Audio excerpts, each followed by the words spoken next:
Yes. So the word permutation means arrangement.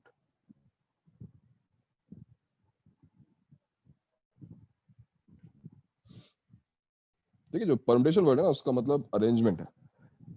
And this word combination, ये तो सबको पता ही है. What is the meaning of the word combination? It is selection. So basically this chapter is divided in two parts. First is arrangement, second is selection. How these two things are different from each other, what is the meaning of arrangement, what is the meaning of selection, that we are going to study today. तो combinations पे अब देखो पहुंचते नहीं पहुंचते हैं. We will start with permutation first. आज so आज का point है permutation और arrangement.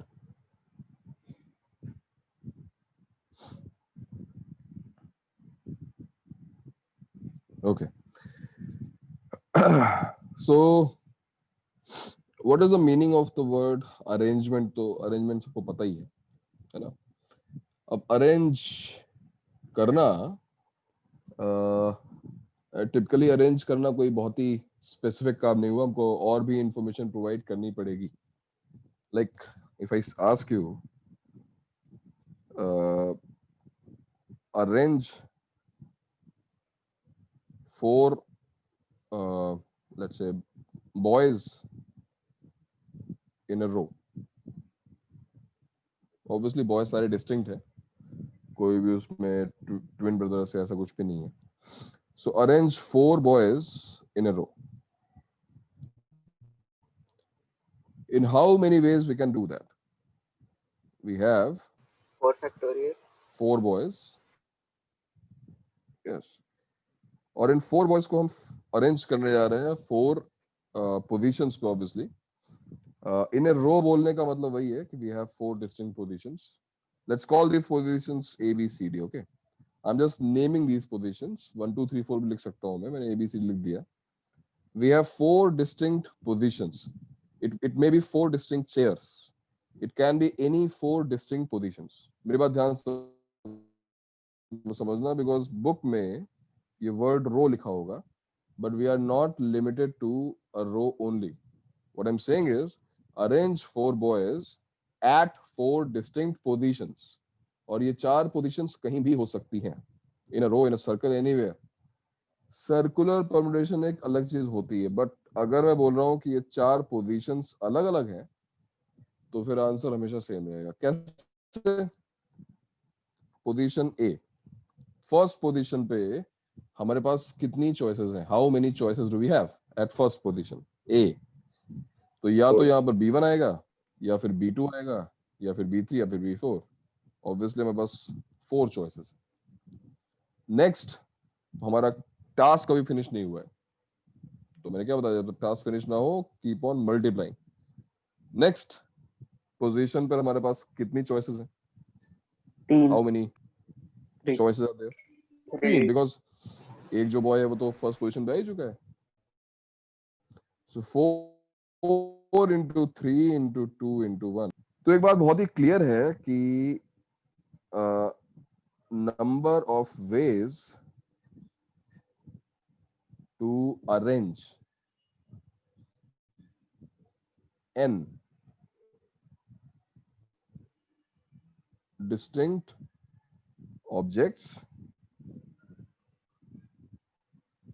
at n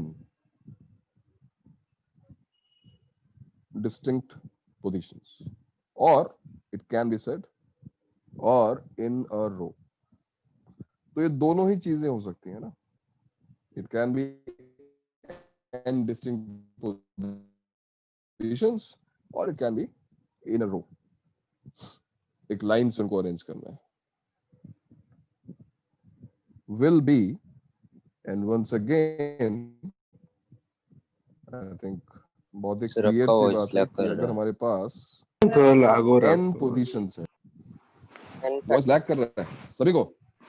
हाँ सर. सर आप ठीक हो गया? Yes sir. अभी ठीक है. So we have n objects and distinct objects. Factorial फिर से हो रही है. अब बताओ. नहीं हो रही है सर. अभी नहीं अभी अभी नहीं हुआ बट पहले हो रहा था. अच्छा. So we have n distinct objects. n distinct objects को भी चलो मैं 1 2 3 4 से ही डिनोट कर रहा हूँ. These are n distinct objects. And we have n positions, or we are going to arrange them in a row. Arrange them in a row. So first place पर हमारे पास कितनी choices होंगी? Obviously n choices. I can pick 1 2 3 और n. कोई भी एक choose कर सर सकता कोई है. वेटिंग रूम में.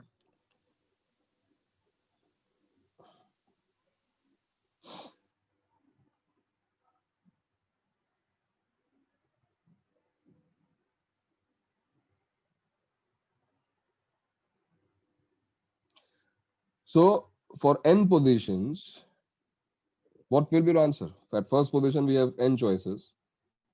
Next we have n minus 1 choices. Next we have n minus 2 choices, and so on to at last place we have one choice.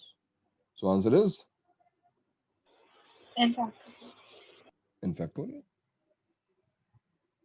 है ना? So answer is n factorial. अगर तुम्हें verify करना हो, भाई मान लो हमारे पास ये 1 2 3 है, and I ask you to arrange 1 2 3 in a row. Arrangement का मतलब you can change their positions, but they should appear in a row. तो देखो 1 2 3 एक रो में है. और क्या हो सकता है? It can be 1 3 2.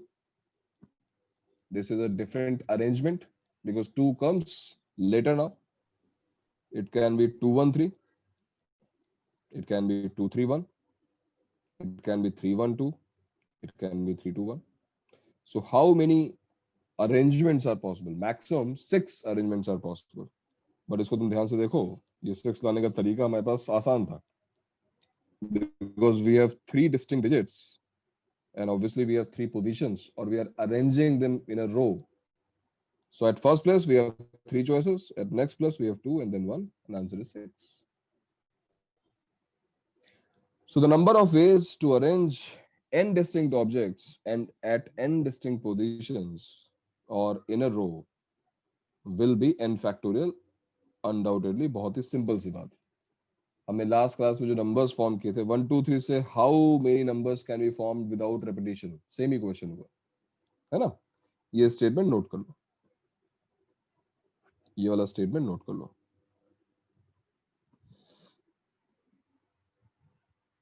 प्रूफ के नाम पर इतना लिखना काफी है. थोड़ी बहुत इंग्लिश जरूर यहाँ पर ऐड कर सकते हो, otherwise at first position we have n choices, at second position we have n minus 1 choices, and so on to one choice. Multiplying all the choices you will get your answer n factorial. Sir ये point एक और बार brief कीजिए ना. अरे क्या doubt हो रहा था तेरे को? सर डाउट नहीं, डिस्कनेक्ट हो गया था. अच्छा, मुझे डाउट हो रहा है. तो मैंने ये बताया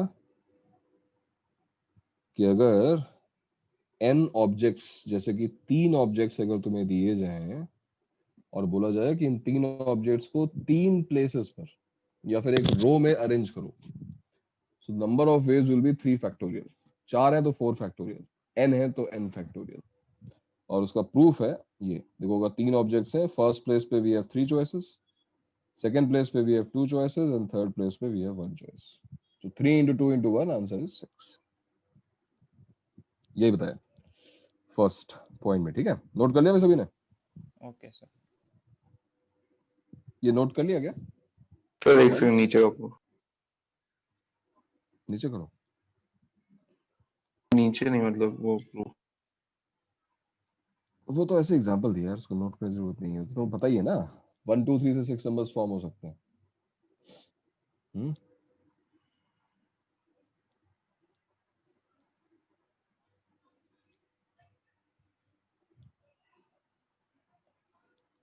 हो गया? हाँ सर. यहाँ पर एक चीज ध्यान देना कि मैंने लिखा है डिस्टिंक्ट. n distinct objects. ये वर्ड डिस्टिंक्ट बहुत इंपॉर्टेंट है, क्योंकि अगर ये चीजें डिस्टिंक्ट नहीं हुई तो ये आंसर सेम नहीं आएगा। इसके बारे में डिस्कशन होगा, बट एक दो लेक्चर्स के बाद। सेकंड पॉइंट, अब हम थोड़ा सा डिफरेंट कर रहे हैं। देखना क्या चीज यहाँ पे डिफरेंट हो रही है। सर लैग हो गया। लैग हो रहा है? सर अगर वो डिस्टिंक्ट नहीं हुआ तो n पावर n होगा क्या?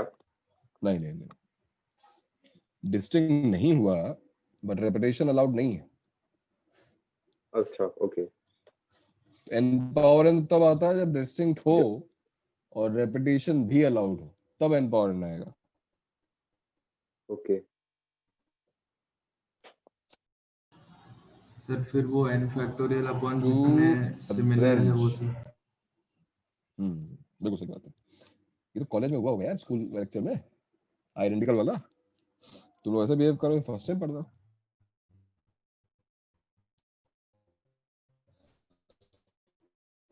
Number of ways to arrange are out of n distinct objects.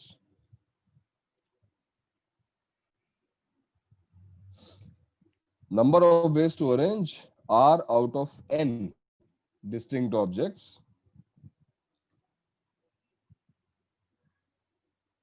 in a row or at r.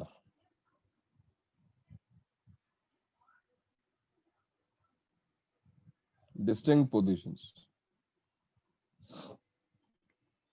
अब यहाँ पे डिफरेंट क्या हो गया, मैं एक्सप्लेन करता हूँ। तो मान लो डिजिट्स तो हमारे पास 1 2 3 4 5 6, बट जो पोजीशंस हैं आर के वो एंड चार। स्टार्टिंग वैल्यू ले लेंगे। लिसन, हमारे पास डिजिट्स जो है वो 6 दे रखी हैं, 1 2 3 4 5 6, बट जो पोजीशंस है वो 4 है, 4 positions. Now we are suppose to arrange these 6 digits at 4 places, 4 places पे अरेंज करना है। In how many ways we can do that? चलो ट्राई करते हैं। Radhika, give it a Yes, shot, बताओ कैसे ट्राई करोगे। 6 into 5 into 4 into 3. Very nice, because इस क्वेश्चन को सॉल्व करने की टेक्निक हम ऑलरेडी डिस्कस कर चुके हैं। It is not nothing new. We have to put our choices and then we are going to multiply them. So at first place we have 6 choices. At second place we have 5 choices. Third place we have 4 and then 3. भाई अलग क्या हो गया? अलग ये हो गया कि अगर यहाँ पे 6 प्लेसेस होते तो एक 2 into 1 भी आता। वो 6 नहीं है, 4 ही है। Your answer is 6 into 5 into 4 into 3. अब या तो तुम इसको कैलकुलेट कर लो, या फिर तुम अपने आंसर को अगर फैक्टोरियल के फॉर्म में लिखना चाहते हो 6 फैक्टोरियल बाय तो 2 फैक्टोरियल Six कंप्लीट factorial करने by के लिए हाँ, एक ये 2 into 1 मल्टीप्लाई डिवाइड करते हैं and we will get 6 factorial divided by 2 factorial. 6 factorial divide by 2 factorial. तो लेट्स टेक अनदर एग्जांपल। एक बार उसका फॉर्मूला भी बना सकते हैं। थोड़ा वही कर रहा हूँ, पेशेंस। अब मान लो 3 पोजीशंस हैं। We have 7 distinct objects, 7 digits, and 3 distinct positions. 1 2 3. ये 3 पोजीशंस है। अगर रो में तुमको अरेंज करना है 3 ऑब्जेक्ट्स को, सबको नहीं। सॉरी। तो फर्स्ट पोजीशन पे चॉइसेस कितनी है हमारे पास? 7 choices. 7 Then 6, Six. then 5. 7 factorial Answer is 7 into 6 into 5. But factorial अगर मुझे कंप्लीट करना है तो मुझे क्या करना चाहिए? Multiply divide by 4 factorial 4 factorial 4 factorial 4 factorial.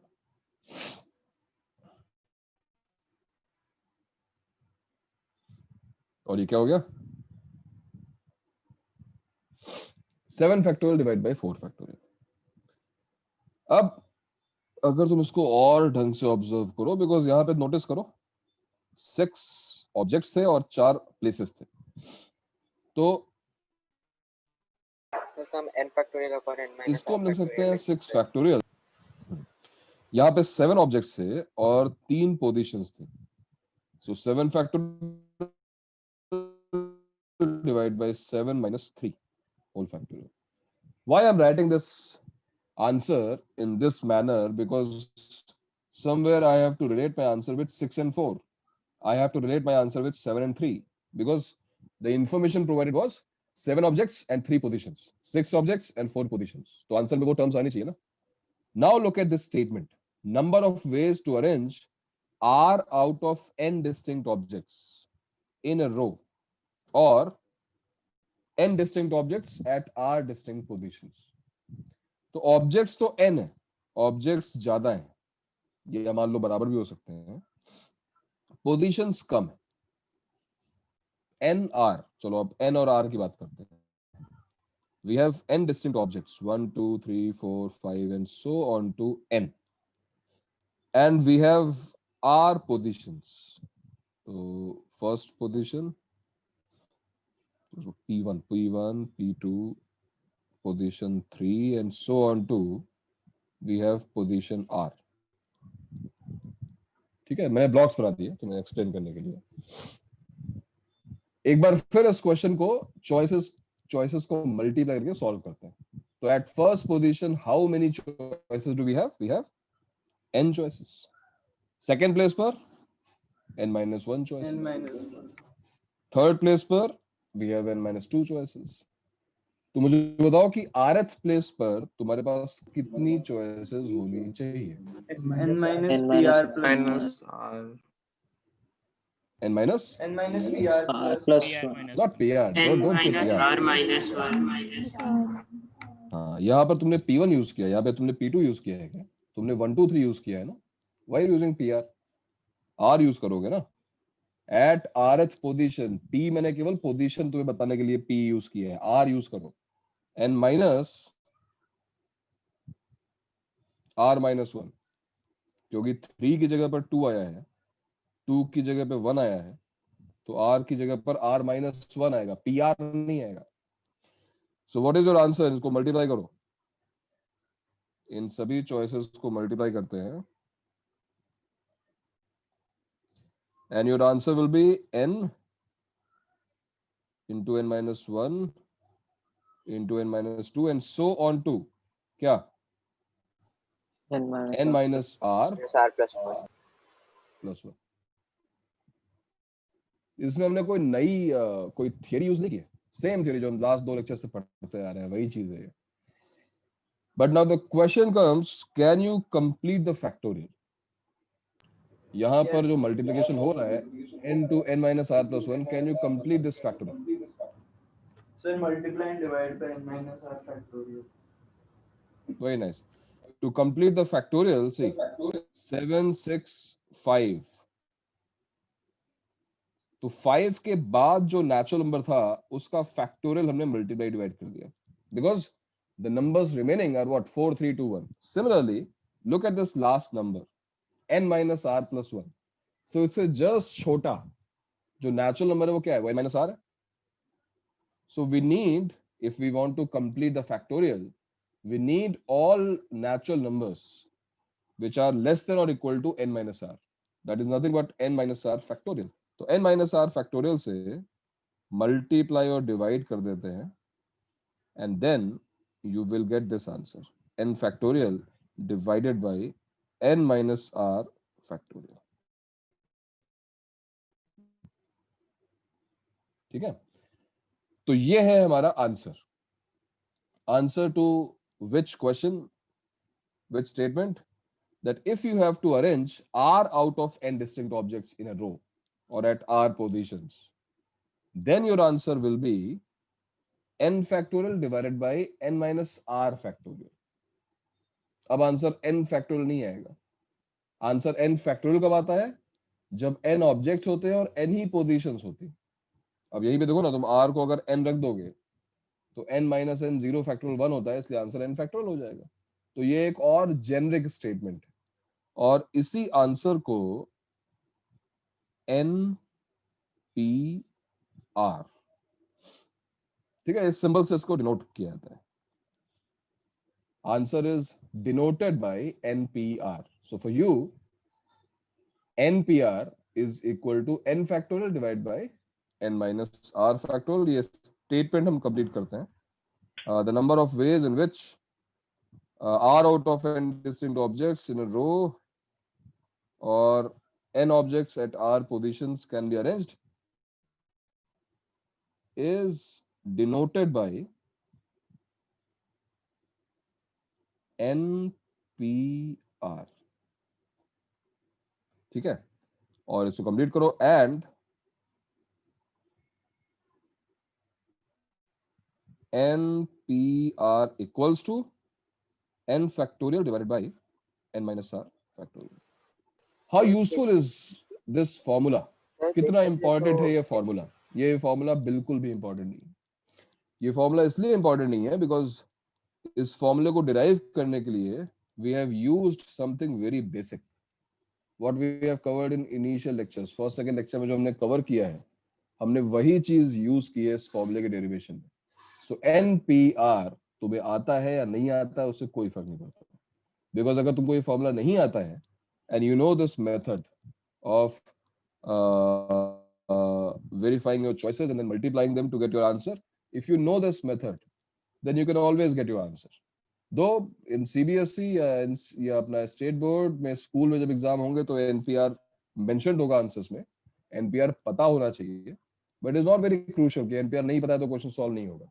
NPR का जो बेसिक है वो वही है, चॉइसेस लाओ, मल्टीप्लाई करो, काम खत्म हो गया. नोट करो उसको. Sir NPR basically R and CR है ना?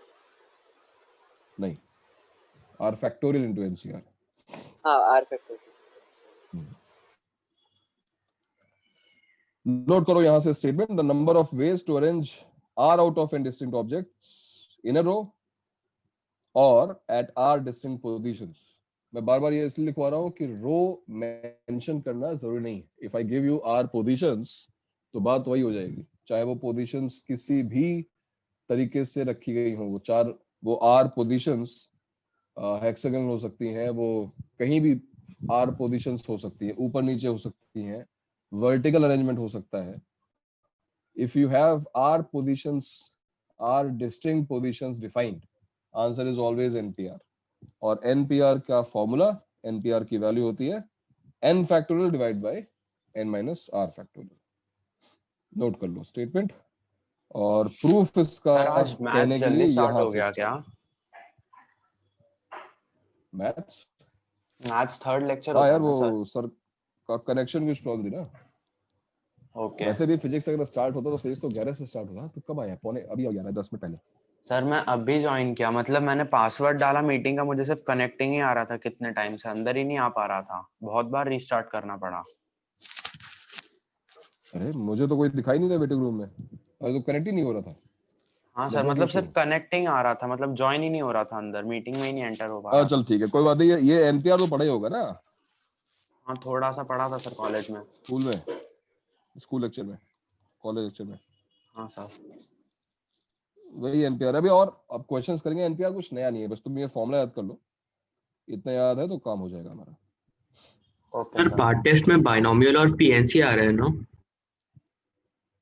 पार्ट टेस्ट में सर पार्ट टेस्ट बाइनोमियल आ रहा है, PNC टिल टॉट, मतलब आज जितना पढ़ोगे उतना ही तक आएगा, उससे ज्यादा नहीं आएगा. ओके और sir, thank you. Sequence and series भी आ रहा है.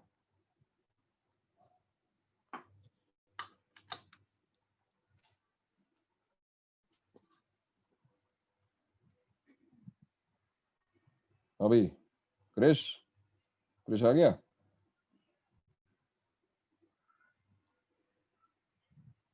अरे बड़ा नेटवर्क इश्यू है यार आजकल. पार्ट टेस्ट और स्कूल एग्जाम दोनों एक साथ ही आ गए. School exam? हाँ सर, वो कौन सा स्कूल एग्जाम हो रहा है? 7th. 7th? हाँ sir 7th 8th 9th 10th 11th. ये स्कूल वाले बहुत परेशान करते हैं यार। सर स्टेट वालों का एक भी नहीं हुआ सर, हमारा 75% ऑफ द ईयर कंप्लीट होने को आया है। बहुत हो रहे एग्जाम। और हमारा यूनिट हो गया, टर्म हो गया, यूनिट 2 है अभी, और जैसे पार्ट टेस्ट होगा उसी के अगले दिन। स्टेट वाले जो है ना, सॉलिड लिक्विड गैस स्टेट छोड़ के जो है मजे वाली स्टेट में जा चुके हैं। वही ना सर, हमें छुट्टी नहीं मिलती उनकी वजह से। वही तो। CBSE वाले हो। सर तो किसने ये कहा था CBSE में? जेई लेक्चर उस समय पॉज हो जाएंगे क्या? जेई लेक्चर उस समय चलेंगे या पॉज हो जाएंगे? अब जे लेक्चर कैसे चलेंगे यार, एग्जाम होगा तब तो नहीं चलेंगे ना उस टाइम पर। सर उसमें टाइम में 8:30 to 9 लिखा है, हाँ तो भाई, 8:30 to 9 एग्जाम होगा या 8:30 से 9 के बीच में चालू होगा? क्या हाफ एन आवर टेस्ट है क्या? वही आधे तो घंटे का? समझ MCQ नहीं है आ क्या? रहा। आधे घंटे मार्क्स का कुछ टेस्ट बोला ना है, सर ने hardly कुछ 8 घंटे का होगा। और सर कुछ नहीं दिया, AM PM कुछ नहीं, बस 8:30 to 9 दिया। 8:30 to 9 है सर। सर 30 मार्क्स का है तो आधे घंटे में तो नहीं हो सकता, तो 1 घंटे का ही होगा। तो ये तो 12.5 घंटे का होगा या फिर आधा घंटे का सर होगा। ऑब्जेक्टिव सर गौरव सर बोल रहे थे कि थोड़ा चेंज होगा वो टाइम। देखो लेकिन सर, 1 portion या भी नहीं दिया पूरा। मैक्सिमम 1.5 आवर, उससे ऊपर तो एग्जाम नहीं होगा, ये तो कंफर्म है। नहीं सर, बस 30 मार्क्स का है ना, तो 1 घंटा एक ही रहेगा घंटा लगभग। होगा। हाँ 1 घंटा, मैक्सिमम 1 घंटे का हो सकता है, उससे नहीं हो सकता। और सर पोर्शन भी नहीं दिया सबका। पोर्शन और सर कुछ लोग बोल रहे थे ये टर्म के भी पोर्शन वही मार्क्स होगा में जो है। तुम्हें पढ़ाया गया ना, उतना ही आएगा। वो हमारे ऊपर ही है, स्कूल से नहीं रहता, वो हम ही डिसाइड करता है। लेकिन स्टेट वाला वाकई बहुत मजे वाली स्टेट में है भाई, क्या बात है। कुछ हुआ ही नहीं स्कूल से अभी तक। क्या सर, कुछ सोचा भी था नहीं कि हुआ सर, CBSE कब होने लेंगे में पता easy नहीं। होगा, CBSE लेंगे इजी होगा, कुछ ये नहीं करना पड़ेगा। कौन तो है स्टेट नहीं वाला, कौन है हुआ। भाई इसमें? कौन कौन है बच्चे स्टेट वाले हैं? सर मैंने स्टेट लिया है। सर मैं तुम भी। क्या स्टेट? तो मैं अरे भी वाह, हूँ। क्या बात है, तुम लोग तो मजे हो गए बिल्कुल। मुझे तुमने भी बुक डाल खरीदी दो। है स्कूल की? नहीं सर फुल मस्ती करते रहते हैं वो लोग। सर वो जो लोग इंटीग्रेटेड नहीं कर रहे हैं और जो लोग एक्चुअली सिर्फ स्टेट में स्कूल जा रहे हैं, तो उनका ये पूरा साल तो मतलब ऐसे ही निकल गया। तो फिर वो कब करेंगे 11th का? वही तो कुछ पता नहीं है। अभी 3 दिन पहले ये आया था कि आपका जो जेई मेन का सिलेबस है वो दैट विल रिमेन इंटैक्ट, जैसा था हमेशा वैसा ही रहेगा। उसके बाद अभी कल की न्यूज़ है, कल परसों की, कि उन्होंने कुछ अभी डिस्कशन किया। और बहुत ऑब्वियस और लॉजिकल सी बात है कि तुम स्कूल में पढ़ा नहीं रहे हो तो बच्चा कैसे सारे चैप्टर कवर कर लेगा यार, है? कि बीटेक में जो है ये टॉपिक्स आते हैं, तुम प्रिपेयर करके, और यार बीटेक में आते हैं ठीक है, स्कूल में पढ़ा नहीं रहे हो तो अगर अपने आप ही बच्चे पढ़ लेंगे तो स्कूल की जरूरत ही क्या है फिर? तो ये जो सिलेबस है वो चेंज तो होगा, ये तो कंफर्म बात है। अब तुम जब जाओगे 12th में, सर और जब जो तुम अभी 12th में उनके लिए होगा ना, हमारे लिए हमारे टाइम पे वापस आ तुम्हारे जाएगा। लिए भी तो 11th का सिलेबस रिड्यूस हुआ है। तो 11th वाला जो सिलेबस है वो कैसे कवर होगा? और तुम जब 12th में जाओगे, सर चलो मान लो बोलेंगे 12th, तुम्हारे पास 1 साल है, तुम कर लो। ऐसा हो सकता है बट फिर से जेई ने अभी तक कुछ सर बट फाइनलाइज नहीं किया स्टेट ना। का आप देखोगे तो फिर वो एक ही साल में 12th और 11th दोनों कैसे करेंगे? स्टेट में एक्चुअली केवल महाराष्ट्र स्टेट में दिक्कत है, वो भी कुछ इनका इश्यू चल रहा है, वो सारे स्टेट में दिक्कत नहीं है। यहाँ पे कुछ वो इश्यू चल रहा है, वो केसेस सर कर अभी तो दिया। शायद वैक्सीन भी मतलब डेवलपमेंट स्टेजेस में है ना, पुणे में कोई तो हो रहा है, शायद मोदी जी भी जा रहे हैं वहां पे। अरे वैक्सीन छोड़ो यार, वैक्सीन 6-7 वैक्सीन महीने से मोदी पहले जी तो हर नहीं आने जगह वाली पहुंच है। जाते हैं सर। वैक्सीन आएगी तो वो बात छोड़ो, लेकिन वैक्सीन वैक्सीन डिस्ट्रीब्यूट आ होने में जाएगी, 2-3 साल लगने मिलेगी वाले हैं। नहीं। हाँ एग्जैक्टली। हाँ, तुम तक उसके बाद पहुंचेगी वो जब तुम 70% आईआईटी चांस सर एनआईटी वो जहाँ हेल्थ बैठे होगे ना तब मिनिस्टर मिलेगी। बोल रहे थे कि मार्च तक आ जाएगी वैक्सीन इंडिया में, उसकी तैयारी पूरी हो चुकी है। सर ऐसा होगा कि हम आईआईटी वाईटी में बैठे नहीं रहेंगे, हम आईआईटी वही बस जूम का आईडी चेंज हो जाएगा। हाँ हो सकता है, ऑनलाइन लेक्चर है।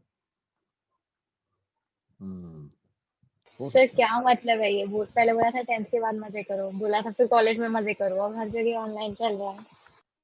और तो मुझे क्या पता कि कोरोना आ जाएगा यार। सर मजे ही मजे के नाम पे बहुत मतलब सर वैसे सर मजे गलत तो किया कर रहा हूँ, हमारे घर पे साथ। बैठ के आराम से मजे कर रहा हूँ, मस्ती मार अनफेयर रहा है हूँ। सर। नहीं सर। मजे ये क्या मजे कॉलेज थोड़ी सर, होता है। 5 घंटा सर कॉलेज में मजा सर कॉलेज के कैंपस की वजह से आता है सर, कैंपस ही नहीं जाएंगे तो सर क्या। ठीक है, अभी वर्चुअल कैंपस बना लो उसमें, और क्या है, अपने आप जो है ऐड रहो, फेसबुक इंस्टा तो है ही तुम्हारे पास, है कि नहीं? नहीं है सर। तो ये आपके लिए बोलना इजी है। सर एक टाइम के बाद बोर हो जाता है। सही बात है यार, अरे कुछ महीनों की बात है बस, सब ठीक हो जाएगा। सर कुछ महीने सर, ये हम मार्च में सुने थे सर, 3 महीनों की बात है। मार्च से चल रहा है। अरे अब तो चीजें नॉर्मल हो गई है, फिर भी अब तो लोग घूम फिर देगा, पानी पूरी खा रहे हैं, समोसे खा रहे हैं, अब कहाँ इतने पंगे रह गए। सर सब कुछ हो रहा है सर, उसका इशू नहीं है कि कुछ नहीं हो रहा, इशू ये है कि अपना खुद ही नहीं रहा सेंटर। सेंटर यार खोलने में अब क्या बताएं, गाइडलाइंस फॉलो करनी पड़ेगी ना। सेंटर खोल तो दें, एटलीस्ट 11 12 पे तो खोल देना चाहिए, इतने बड़े बच्चे तो हो जाते हैं कुछ। सर वो लोग एयरपोर्ट पे भी सोशल डिस्टेंसिंग फॉलो नहीं कर रहे हैं। कहाँ पर? और सर इतना ये है नहीं। High court? एयरपोर्ट। अच्छा हाई कोर्ट कहाँ से आ गया इसमें? और सर इतना अरे कहीं नहीं हो रहा है भाई, कल देखो, कल मैच हुआ था, पूरी पब्लिक भरी हुई थी उसमें, कहाँ हो रहा है? सर किसी ने मास्क भी नहीं पहना था सिडनी में सर, क्या मतलब। कुछ नहीं चल रहा है कसम। सर ऑस्ट्रेलिया में कुछ है ही नहीं, ऐसा लग रहा था, मास्क नहीं और पब्लिक भी ऐसे पास पास, सोशल डिस्टेंसिंग भी नहीं। सर 11 वैसे 12 बहुत में राउडी तो होते हैं ना, उनको फर्क नहीं थोड़ा पड़ता सा है। इम्यूनिटी भी रहेगा, बच्चों का नहीं करे तो समझता है। ऑस्ट्रेलिया में कैसा? औसी चलो ठीक है, अब क्या डिस्कशन करना है इसके बारे में। तो स्टेट वाले मजे में रहे, कोई दिक्कत नहीं है, लेकिन कवर करते रहो, बिकॉज तुम्हारा सिलेबस जितना भी हो, स्टार्ट जब भी हो, लेकिन जो सेंट्रलाइज एग्जाम्स है ना, उसमें बहुत ज्यादा चेंजेस महाराष्ट्र के लिए एक्सक्लूसिवली हो गए नहीं। तो इस गलत फहमी मत रहना कि हाँ मैंने स्टेट लिया हुआ है, स्टेट बोर्ड, और मेरा तो स्टार्ट ही नहीं हुआ अभी तक। जो भी होगा, जैसा भी होगा, सबके लिए सेम ही होगा, ठीक है? कॉलेज एग्जाम तुम्हारे भी करा देंगे, 8 से स्टेट वालों का भी एग्जाम है भाई, स्टेट वाले तैयारी करें, सेम सिलेबस रहेगा, ठीक है? जो 8th को सीबीएसई का एग्जाम हो रहा है, उसमें स्टेट वालों का भी एग्जाम है। मैं अभी बोल दे रहा हूँ, अभी मैं ग्रुप पे डलवा दूंगा, ठीक है? क्योंकि तुम लोग कभी ना कभी तो स्टार्ट होगा कॉलेज, कभी ना कभी तो एग्जाम स्टार्ट होगा तुम्हारा, तो उसके लिए टच में रहो, इंपॉर्टेंट। ये वाला एग्जाम मेरे ख्याल से ऑब्जेक्टिव होगा पूरा, क्यों कुछ आया क्या ऐसा कुछ स्कूल वाला एग्जाम? सर इस बार क्वेश्चन होना भी कम चाहिए है, सर। मतलब सर ऑब्जेक्टिव ही करवा दो ना। ऑब्जेक्टिव मुझे सर नहीं मैथ पता, में मतलब कैसे कुछ करेंगे ऑब्जेक्टिव? कुछ पैटर्न बताया नहीं है तुमको क्या? सर बोल रहे थे कि नहीं सर, सब्जेक्टिव ही होगा, मतलब कल बोल रहे थे ज्यादा चांस है, पहला जैसा सब्जेक्टिव ही हुआ होगा। था। सर कंफर्म्ड कुछ भी नहीं है। हाँ वैसे होना सब्जेक्टिव ही चाहिए, बिकॉज कोई मतलब नहीं ना ऑब्जेक्टिव का। ऑब्जेक्टिव तो हम करा ही रहे हैं यहाँ पर कोचिंग में, सब्जेक्टिव ही होना चाहिए। सर ऐसे ऑब्जेक्टिव से ना सब्जेक्टिव भी बेटर है सर। सर ऐसा जो कोचिंग में ऑब्जेक्टिव होते हैं ना, उससे बेटर सब्जेक्टिव है। कोचिंग में ऑब्जेक्टिव होते हैं सब, अच्छा नहीं उस लेवल का नहीं होगा। अब तुम्हारे सीबीएसई लेवल पे अगर ऑब्जेक्टिव एग्जाम हो जाएगा तो उसमें क्या ही होगा, वो 15 मिनट में पेपर खत्म हो जाएगा। हाँ सर वो बहुत इजी रहता है। हाँ सर वही तो चाहिए। अच्छा होगा ना सर? चाहिए सर, वही वही तो चाहिए। चाहिए, खत्म हो जाता है। वही तो चाहिए।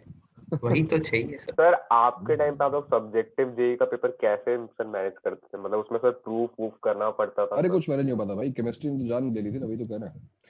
सब्जेक्टिव पेपर मैनेज करना जेई में बहुत मुश्किल था भाई।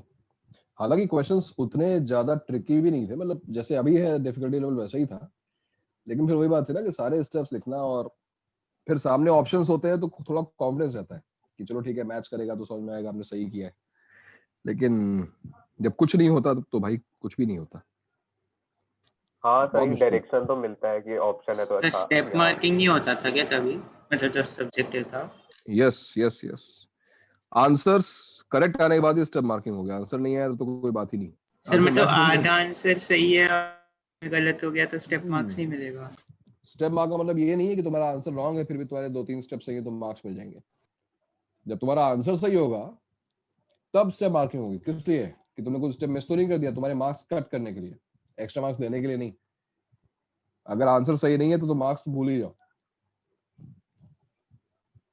समझे? हाँ मान लो हाँ। डेरिवेशन किया हुआ है और डेरिवेशन में कुछ तुमने मिस कर दिए स्टेप्स, तो मार्क्स कट करके तुम्हें पार्शियल मार्क्स दे देंगे वहां पर। लेकिन न्यूमेरिकल जहाँ पे क्वेश्चन है, न्यूमेरिकल वैल्यू वाले, जहाँ पे आंसर मैच होता है, अगर आंसर मैच नहीं कर रहा है तो कुछ मार्क्स नहीं मिलते। चलो भाई तो एनपीआर पर बेस्ड जो क्वेश्चंस होते हैं, मतलब एनपीआर जहां पे तुम्हें यूज करना पड़े, ऐसा ऐसा कोई पर्टिकुलर क्वेश्चन हो ही नहीं सकता, क्योंकि वो सारे क्वेश्चंस हम ऑलरेडी कवर कर चुके हैं। चॉइसेस को मल्टीप्लाई करो, खत्म हो गई बात। जैसे मान लो क्वेश्चन आया, how many 4-digit numbers can be formed using 1, 2, 3, 4, 5, 6, 7, 8 without repetition. Without repetition. क्या आंसर होगा इसका? 8 factorial. भाई मेरे क्वेश्चन का आंसर निकालने का तरीका, मेरे पास सिंपल मेथड है मेरा, कि मेरे पास 4 डिजिट्स का मुझे नंबर फॉर्म करना है। On first place पे we have 8 choices, then 7, then 6, then 5. Answer is 8 into 7 into 6 into 5. If I want to complete the factorial, it is 8 factorial divided by 4 factorial. But it is also 8p4. Why 8p4? Answer 8p4 क्यों आ रहा है? Sir Because चार number ways में sir 4 है, n हमारा 8 हो गया और 4 करने को। क्योंकि हम 8 डिस्टिंक्ट ऑब्जेक्ट्स को या 8 डिस्टिंक्ट डिजिट्स को 4 डिस्टिंक्ट पोजीशंस पे या एक रो में अरेंज कर रहे हैं, एक रो में 4 पोजीशंस पे अरेंज कर रहे हैं, the same statement. That's why answer is 8p4। तो तुमने ऑब्जर्व किया होगा कि यहाँ पर ये जो विदाउट रेपिटेशन लिखा हुआ है, दिस वाज वेरी इंपॉर्टेंट, क्योंकि अगर यहाँ पर रेपिटेशन अलाउड होता तो आंसर ये आता ही नहीं। अगर रेपिटेशन अलाउड होता तो आंसर क्या आता? 8 power क्या 4. था आंसर? 8 to the power 4। तब आंसर 8p4 नहीं होता। तो ऐसे क्वेश्चंस में अगर एनपीआर लगाना है, जबरदस्ती तुम्हें एनपीआर को यूज करके तुम्हें थोड़ा सा शो ऑफ करना है कि मुझे एनपीआर आता है, तो याद रखना कि विदाउट रेपिटेशन होना वहां पे जरूरी है, क्योंकि अगर रेपिटेशन अलाउड है तब आंसर यहाँ पे मैच नहीं करेगा। रेपिटेशन नॉट अलाउड है तभी आंसर मैच करेगा। ठीक है, तो एनपीआर का एज सच कोई बहुत खास यूज नहीं है। अगर तुम्हें पहला वाला मेथड समझ में आया है तो तुम्हें एनपीआर यूज करने की कोई जरूरत नहीं है। नोट कर लो इसको, नोट कर लो। वैसे भी अगर मैंने यहाँ पे 0 लिख दिया होता तो फेल हो गया होता हमारा एनपीआर भी, है कि नहीं? अगर यहाँ पे 0 लिख दिया जाता तो एनपीआर काम नहीं करता हमारा।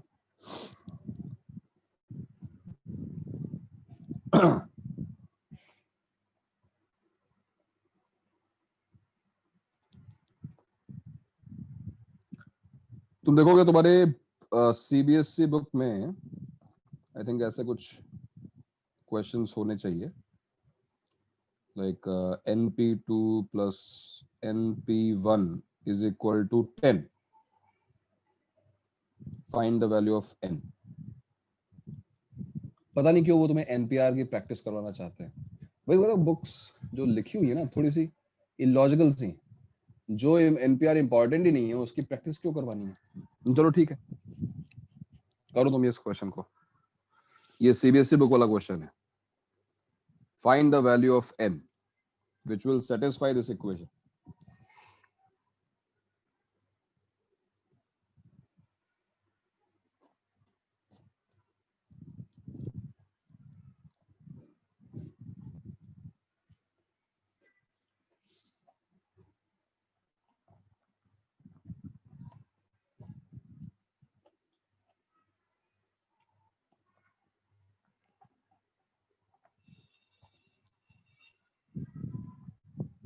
वेट वेट वेट, एक मिनट रुको, थोड़ा आंसर मैच करे उसके लिए चेंज करते हैं। 16 कर दो चलो उसको, अब ठीक है। 4. Yes, answer is 4। आंसर 4 दो आए होंगे बट एक्सेप्टेबल 4 है ना? plus minus 4. Because NP2 is n factorial divided by n minus 2 factorial. NP1 is n factorial divided by n minus 1 factorial is equal to 16. What is n factorial divided by n minus 2 factorial? It is n into n minus 1 into n minus 2 factorial. n minus 2 factorial cancel हो गया. Similarly यहाँ पर n into n minus 1 factorial, n minus 1 factorial cancel हो गया, is equal to 16. So n square is 16 implies n is equal to plus minus 4. n cannot be negative. n should be a natural number. ऊपर से ये 2 और 1 से बड़ा भी होना चाहिए या फिर 2 के इक्वल हो सकता है. So n equals to 4. n equals to 4. अब इस एक क्वेश्चन के बाद मैं तुम्हें इस एनसीईआरटी की तरह 5 सेम क्वेश्चन ही दूंगा. तुम बस ऑब्जर्व करो और बताओ कि ऐसे किसी भी क्वेश्चन में होने क्या वाला है. जब भी तुम्हें ऐसा कोई क्वेश्चन दिया जाएगा, find the value of n, तुम्हें या तो क्वाड्रेटिक मिलेगी या बहुत ज्यादा हो गया तो क्यूबिक मिल जाएगी. तुम्हें क्यूबिक कब मिलती? जब यहाँ पे np2 की जगह पर क्या होता? np3. Yes. तो np3 के आगे उनको जाना नहीं चाहिए. हालांकि ठीक है, वो np4 np5 चले गए, मान लो तुम्हें 4 डिग्री 5 डिग्री प्रॉब्लम मिल गया, उसके बाद तो बस एक ही चॉइस, तुम हिट एंड ट्रायल से क्वेश्चन को सॉल्व कर सकते हो, है कि नहीं? n की डिफरेंट वैल्यू सब्स्टिट्यूट करके हम चेक कर सकते हैं. तो वो तो हम स्टार्टिंग में भी कर सकते थे, फिर सॉल्व करने की जरूरत ही क्या है. तो ऐसे कुछ क्वेश्चंस तुम्हें मिलेंगे स्टार्टिंग में एनसीईआरटी बुक में, उनको ट्राई कर लेना. ओके, वेल एनसीईआरटी के लिए इंपॉर्टेंट है, यहाँ पे कुछ इंपॉर्टेंस नहीं होंगे. ठीक है, तो लास्ट क्लास में मैंने तुम्हें एक स्टेटमेंट लिखवाया था, अगर तुम्हें याद हो, और मैं वापस वही स्टेटमेंट लिखवा रहा हूँ. ग्रुप मेथड याद आ रहा है कुछ? हाँ सर. ये ग्रुपिंग वाला मेथड हम कब यूज करते हैं?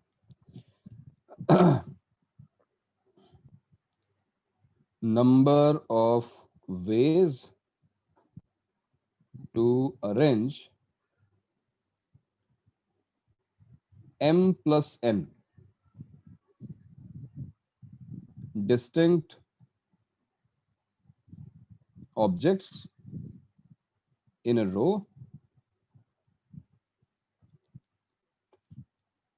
such that वहां पे मैंने n पर्टिकुलर लिया था, चलो मैं इस बार m ले रहा हूं. m पर्टिकुलर, ये वर्ड पर्टिकुलर भी इंपॉर्टेंट है, ये एनीएम नहीं है. m पर्टिकुलर ऑब्जेक्ट्स, एनीएम का कोई सेंस नहीं बनेगा ना, कोई ना कोई तो m एक साथ होंगे ही होंगे. m particular objects come together.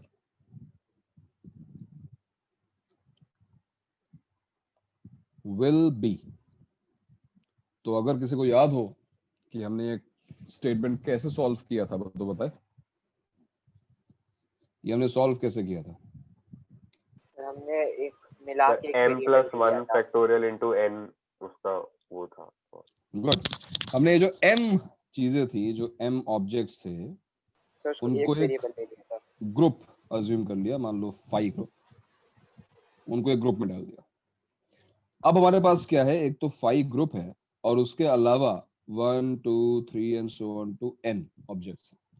तो टोटल अगर देखे जाए ऑब्जेक्ट्स कितने हैं हमारे पास, तो वो n+1 ऑब्जेक्ट्स. अब n+1 ऑब्जेक्ट्स, आज हमने लिखा है कि अगर n+1 ऑब्जेक्ट्स को एक रो में अरेंज करना है तो number of ways to arrange will be n+1 factorial. But that alone will not give you your answer because ये जो ग्रुप है, यहाँ पर ये जो ग्रुप हमने फॉर्म किया है 5 ग्रुप, इसके अंदर खुद m ऑब्जेक्ट्स हैं, डिस्टिंक्ट ऑब्जेक्ट्स, तो वो भी तो आपस में अपनी पोजीशंस को इंटरचेंज कर सकते हैं ना. So m objects at m positions can be arranged in m factorial ways. तो ये हमारा आंसर आ जाता है. अब आंसर को रटने की जरूरत नहीं है, दोबारा लिखवा जरूर दिया है, ये इंपॉर्टेंट है. ठीक है, ये क्वेश्चंस जो हैं वो आ सकते हैं. इस पर बेस्ड क्वेश्चन इनफैक्ट एडवांस में भी आ चुके हैं। बहुत सिंपल सी थ्योरी है, बहुत सिंपल सी बात है, और इसको ध्यान रखो। इस फॉर्मूले को रटने की कोशिश मत करो, कोई फॉर्मूला नहीं है, बस मैंने एक्सप्लेन किया है मेथड कि जब भी कुछ चीजों को एक साथ आना हो उनका ग्रुप बना दो। For example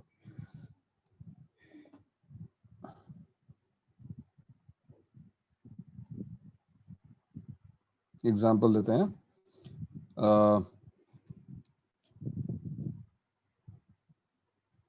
number of ways to arrange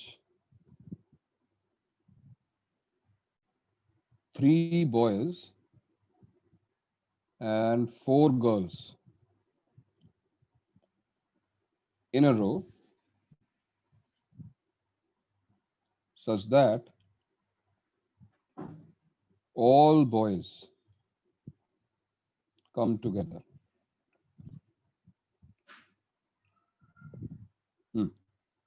क्या आंसर होगा इसका?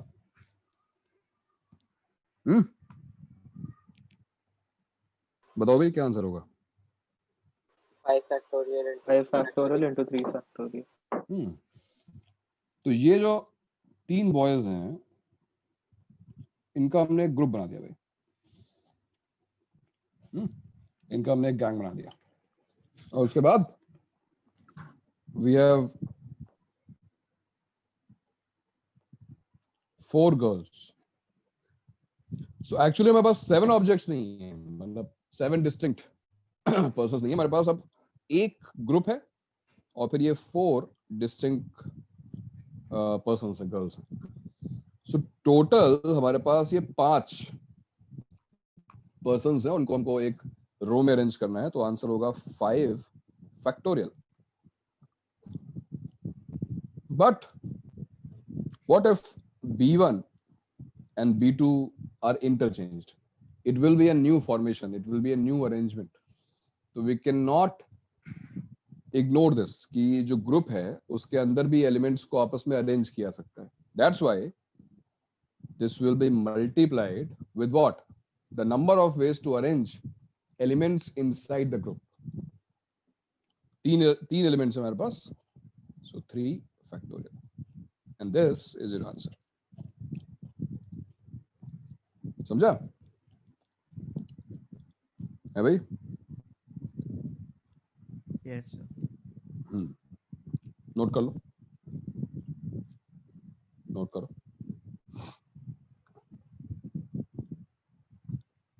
सर थोड़ा ऊपर करो ना।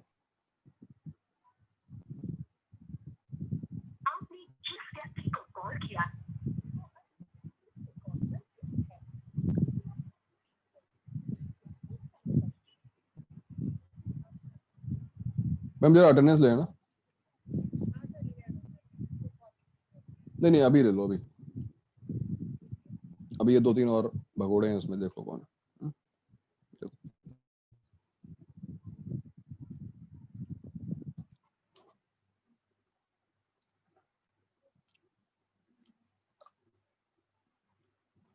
नोट हो गया भाई? सर क्वेश्चन लिखा है ना, ये तो हमने पहले नोट किया। अच्छा, तुमने कहा ऊपर करो, ऊपर कर दिया। Number of ways to arrange, तो किसी भी क्वेश्चन में ये चीज आती है ना, they come together, they are consecutive to each other, ऐसा कुछ आता है कि एक साथ उनको अरेंज करना है, तो हमेशा हम ये थियरी यूज कर सकते हैं।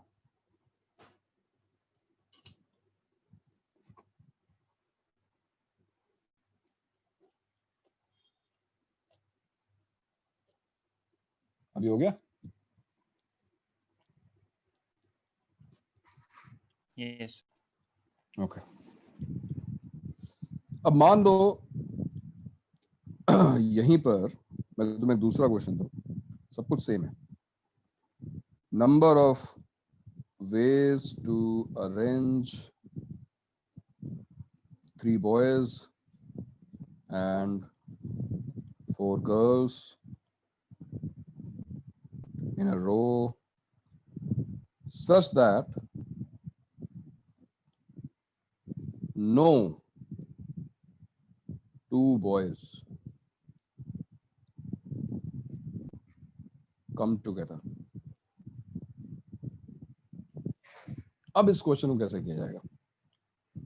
थिंक. पिछली बार कंडीशन ये थी. 4 factorial. क्या हो गया? को पैर कर देंगे किसको पेयर कर दें? सर, दो गर्ल्स को पैर कर देंगे. दो गर्ल्स को पेयर कर दें? सर ऐसा गर्ल बॉय ऐसा लिखो. हाँ, एक और गर्ल बॉय कर देते हैं.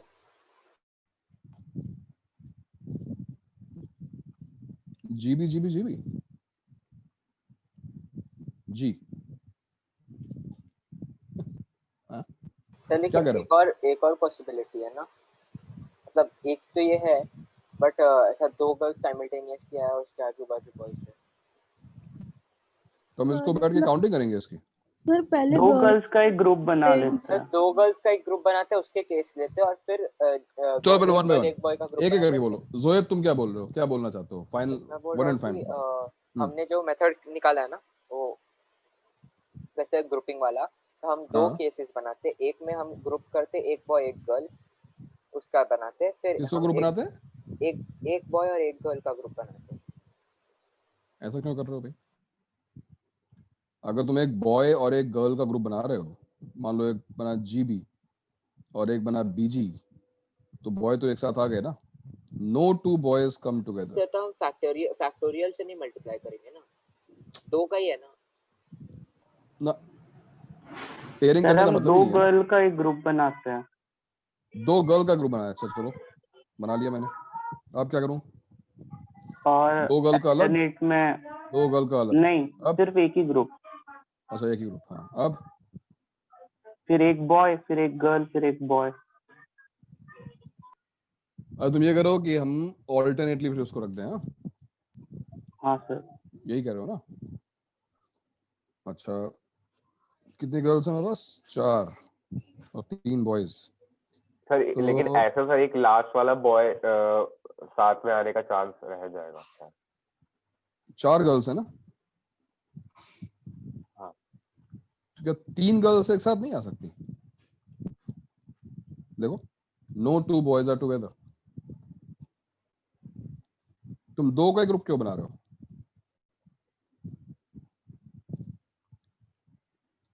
चलो और सोचते हैं. और कौन बता रहा भाई?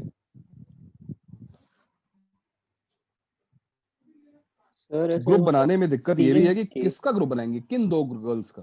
कोई सर एक बार आप 4 बार ऐसा गर्ल लिख दो, चारों गर्ल. सर या फिर 3 केस बना सकते हैं, मतलब 3 गर्ल्स. कौन बोल रहा है अभी? किसकी आवाज है? सर मैं पार्थ. 4 गर्ल्स को मैं लिख दूं. पार्थ. हाँ सर.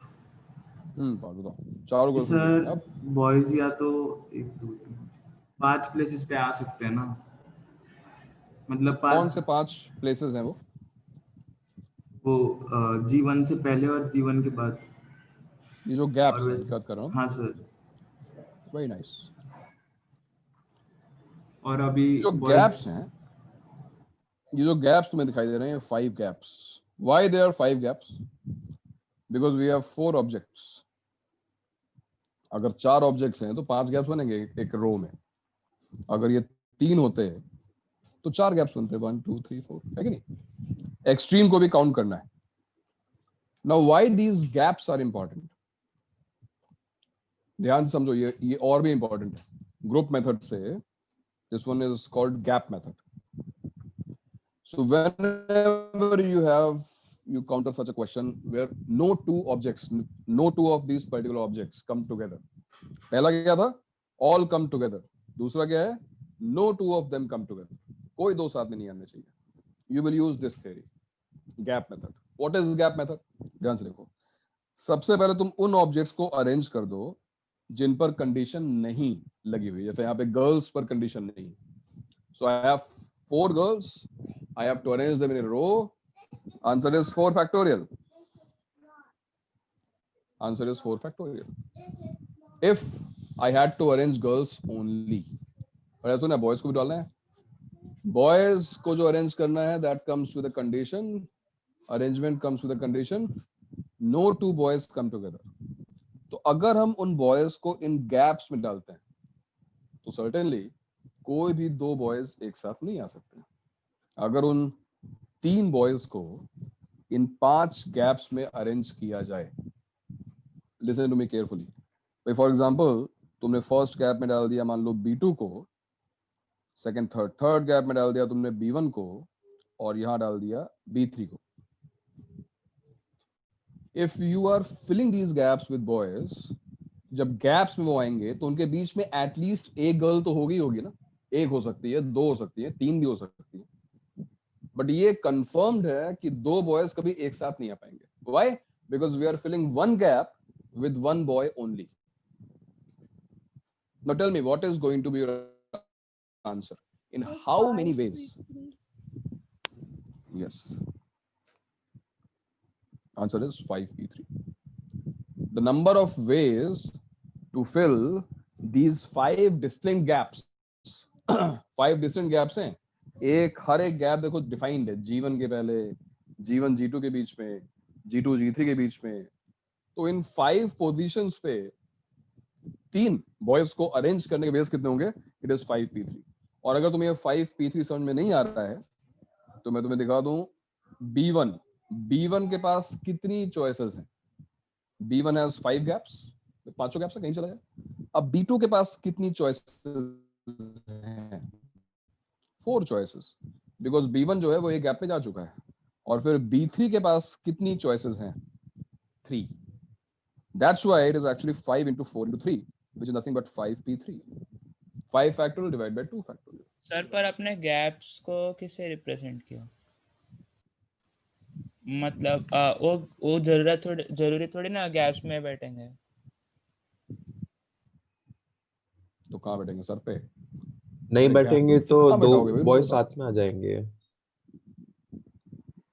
नहीं, तुम क्या कहना चाहते हो? तुम्हारा क्या कंफ्यूजन है? कहाँ जाएंगे बॉयज फिर? सर अगर वो अपने गैप सिर्फ अगर ये आपने लिख के दे दिया तो पता कैसे चलेगा? कैसे मतलब गैप रिप्रेजेंट कहाँ हो रहा है वो समझ नहीं है। गैप रिप्रेजेंट कहाँ हो रहा है? 2 गर्ल्स के बीच में जो एक पोजीशन, उसमें गैप बोल रहा हूँ,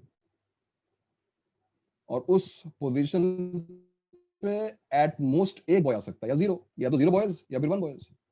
क्या तुम इस पोजीशन पे G1 G2 के बीच में सर मतलब आपने गर्ल्स का पोजीशन पहले फिक्स कर दिया? फिक्स कर दिया, तभी तो लिखा मैंने 4 फैक्टोरियल। हाँ सर, गर्ल्स ऑलरेडी समझ आ गया सर।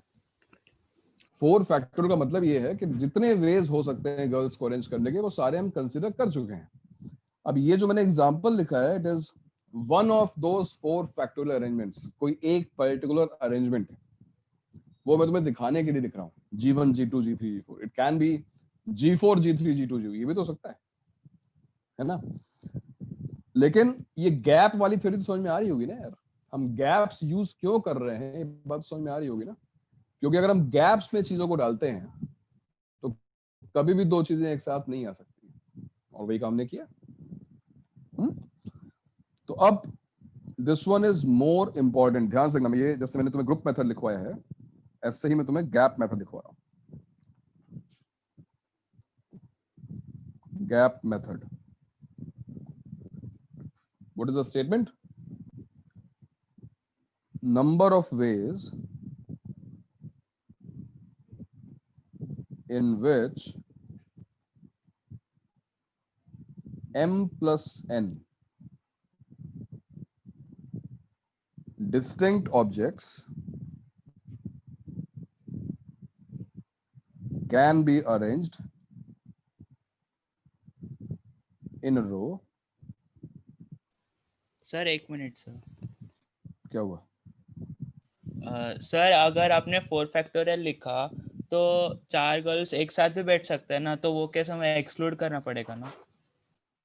अरे मेरे भाई, 4 गर्ल्स 4 पोजीशंस पे हैं। अब वो एक साथ हैं या नहीं है, मैंने कब बोला? तभी तो मैं कह रहा हूँ उनके बीच में गैप है। अभी उनमें से कोई भी 2 एक साथ बैठे हो, उनको नहीं पता। या हो सकता है कि 3 एक साथ बैठे हो, कुछ नहीं पता हमको। उन गैप्स में हम बॉयज को डालेंगे। क्या कुछ गर्ल्स के बारे में कुछ लिखा हुआ है? क्या ऐसा लिखा हुआ है कि गर्ल्स एक साथ नहीं बैठनी चाहिए? नहीं लिखा हुआ है। क्वेश्चन में केवल ये बोला गया है, boys, no 2 boys come together. तो तुम गर्ल्स की चिंता क्यों कर रहे हो भाई? नहीं सर, अगर अगर सारे गर्ल्स एक साथ बैठेंगे तो 2 बॉयज को तो अरे बैठना ही कमाल, पड़ेगा साथ में। सारे गर्ल्स एक साथ कैसे बैठ सकते हैं बताओ? बैठ सकते हैं? ये जो सर तो आपने 5p3 4 है फैक्टोरियल लिखा तो वो ऐसे हो सकता है ना। यार, 4 फैक्टोरियल के बाद मैं ये भी तो बोल रहा हूँ कि उनके बीच में गैप है। यहाँ पे लिखा जब मैंने G1 G2 G3 G4, तो क्या मैंने ऐसा बोला कि वो चारों एक साथ बैठे हैं, कोई दो एक साथ बैठे हैं? मुझे नहीं पता कि एक साथ बैठे हैं नहीं बैठे हैं। जब तक मैं इन गैप्स को फिल नहीं कर लेता तब तक मुझे कैसे पता चलेगा कि कितने गर्ल्स एक साथ बैठे हैं? अभी ये काम तो करो, पहले 5p3 तो कर लो। पहले तुम इन गैप्स में 3 बॉयज को डाल तो दो। बताओ मैं बॉयज को कहाँ डालूं? तुम बताओ, इन बॉयज को कहाँ डालूं? पहले गैप में डालूं? नहीं। दूसरे में? नहीं। तीसरे में डाल दूं? B1 B2 B3, चलो। हाँ सर, मुझे ऐसे समझ में आ गया, मैं जो बोल रहा था उसमें कंफ्यूजन हो रहा है। तुम्हें क्या कंफ्यूजन हो रहा है? तुम किसी भी तरीके से ये जरा इसको एज ए पजल ले लो। तुम किसी भी तरीके से 3 बॉयज को इन 5 गैप्स में अरेंज करके दिखाओ कि 4 गर्ल्स एक साथ आ जाएं। ऐसा हो सकता है क्या? 3 से ज्यादा गर्ल्स तो एक साथ आ ही नहीं सकती ना, तो वो तो अपने आप हो जाएगा। तुम्हें उसकी चिंता करने की जरूरत ही नहीं है ना। अगर मैं 5 गैप्स में 3 बॉयज को अरेंज कर रहा हूं तो 3 पोजीशंस तो फिल होंगी ना। और 3 पोजीशंस फिल होने का मतलब क्या हुआ कि जो गर्ल्स के बीच में जो इंटरमीडिएट यहाँ पे जो गैप्स हैं वो उनमें से एक ना एक तो फिल हो गई होगा। और जैसे वो एक गैप फिल हुआ, 4 गर्ल्स एक साथ आ ही नहीं सकती हैं। कहाँ आ सकती हैं 4 हाँ गर्ल्स? सर, वो समझा मुझे। तो तुझे सब कुछ समझ आता तो फिर पूछ क्यों रहा है? सर अगर देखो, आप अगर सिर्फ पढ़ोगे 4 फैक्टोरियल इंटू 5p3 तो आपको कैसे पता चलेगा कि गैप है क्या नहीं? अरे मैंने 5p3 निकाला कैसे जब मुझे गैप पता ही नहीं है? तो what is 5p3? What is 5p3? Tell me, 5p3 है क्या? सर मतलब 3 पोजीशन है और 5। 3 पोजीशन नहीं, 3 ऑब्जेक्ट्स हैं हाँ, और 3 5 ऑब्जेक्ट्स। पोजीशंस हैं, 5 गैप्स हैं, हाँ उल्टा हाँ है यहाँ पे। हाँ हाँ। तो मुझे पता है ना कि 5 गैप्स हैं, मैं खुद ही बता रहा हूँ 5 गैप्स हैं। अभी गर्ल्स एक साथ बैठाई नहीं गई हैं, अभी गर्ल्स के पास मौका नहीं है एक साथ बैठने का। एक बार जब बॉयज बैठ जाएंगे तब ये डिसाइड होगा कि गर्ल्स एक साथ बैठी हैं कि नहीं बैठी हैं, कितनी गर्ल्स एक साथ बैठी हैं। It depends on the positioning of boys, how many girls are sitting together. It can be no girls sitting together, ये भी हो सकता है कोई भी गर्ल एक साथ ना बैठी हो। अगर हमने ये बीच वाले 3 गैप्स फिल कर दिए तो कोई भी गर्ल एक साथ नहीं बैठी है, कोई भी 2 गर्ल्स। अगर हमने ये एक्सट्रीम वाले लिए, 3 गर्ल्स हो सकती हैं, 2 गर्ल्स हो सकती हैं एक साथ, 4 गर्ल्स तो कभी हो ही नहीं सकती। तो वो हमें इंश्योर करने की जरूरत नहीं है, वो अपने आप हो जाएगा। जब तुम बॉयज को प्लेस करोगे तो वो अपने आप इंश्योर कर देगा कि 4 गर्ल्स एक साथ ना बैठे। हो ही नहीं सकता ऐसा, ठीक है? हाँ सर, तो समझ गैप मेथड का स्टेटमेंट ये है कि number of ways in which m+n distinct objects can be arranged in a row such that no two of m particular objects come together will be। बताओ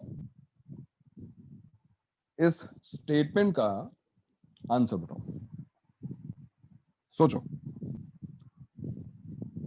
गर्ल्स एंड बॉयज वाले question से compare करो उसको। हम ये कह रहे हैं कि no two of m particular objects, m। तो सबसे पहला काम तुम क्या करोगे? सबसे पहले तुम ये जो n ऑब्जेक्ट्स हैं 1 2 3 so on to n, जिन पर कंडीशंस नहीं लगी हुई है, पहले तुम इनको अरेंज कर लो। नंबर ऑफ वेज कितने हो गए? n फैक्टोरियल, ठीक। अब काउंट करो कि गैप्स कितने बन रहे हैं। कितने गैप्स बन रहे हैं भाई? कितने गैप्स बनेंगे? हाँ, yes, it is always no, it is not n+2, n+1। Number of gaps हमेशा n+1 होंगे, एक ज्यादा होगा। यही देख लो, जब 4 गर्ल्स थी तो 5 यस गैप्स आएगा। Sir, yes sir. मैंने लेफ्ट और राइट एक ही का ऐसे लेफ्ट नहीं हाँ, फिर तो बीच में n-1 n-1 + 2 इज n+1।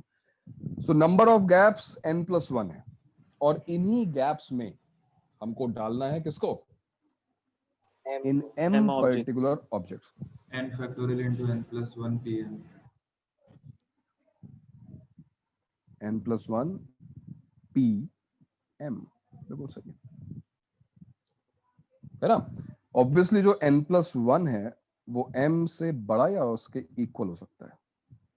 इसका मतलब जो गैप्स बन रहे हैं भाई, जितने ऑब्जेक्ट्स तुम प्लेस कर रहे हो वो गैप से कम होने चाहिए या उसके इक्वल हो सकता है। मान लो इसी क्वेश्चन में नंबर ऑफ बॉयज, मान लो 3 की जगह मैंने मान लो 6 बॉयज लिख दिए होते, तो ये पॉसिबल नहीं था कि 6 बॉयज हैं 4 गर्ल्स हैं और हम कह रहे हैं no 2 boys come together. Is it possible?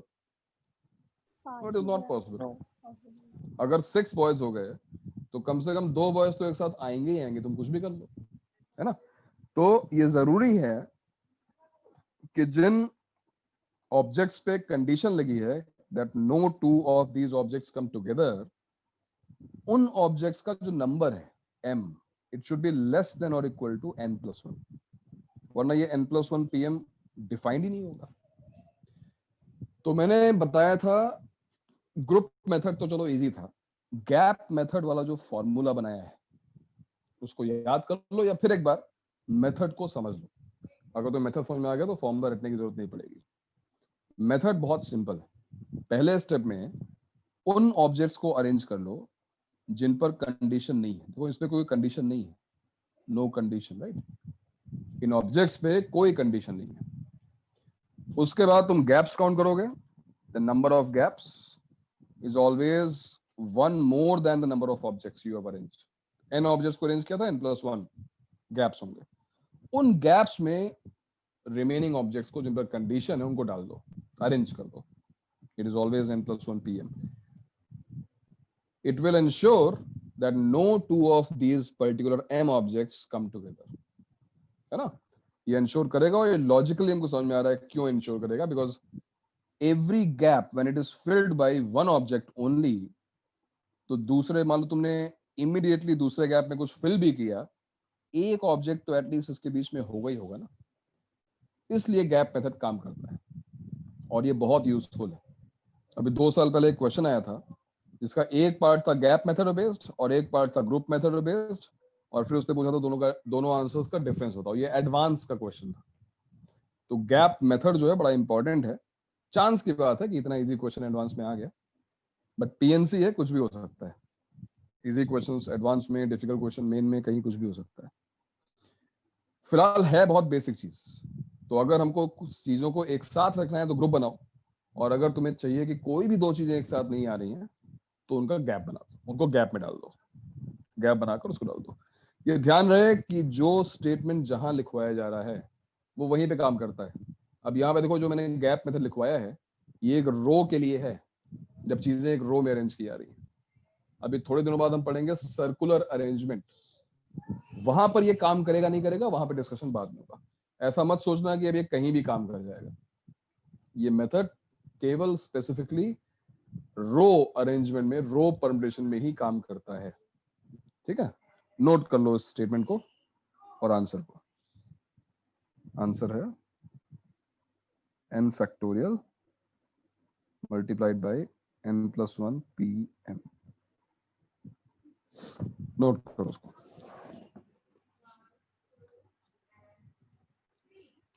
Sir अगर दोनों पे ऐसा कंडीशन होता तो मतलब n पे भी कंडीशन और m पे भी कंडीशन। n पर क्या कंडीशन? जैसे कि हमने गर्ल्स और बॉयज का किया ना, उसमें बॉयज का हमने कंडीशन डाल दिया। अगर ऐसा होता है कि at the same time no 3 girls should sit together, no 2 girls are together, ये कह रहे हो? नहीं, no 3 girls, no 3 girls,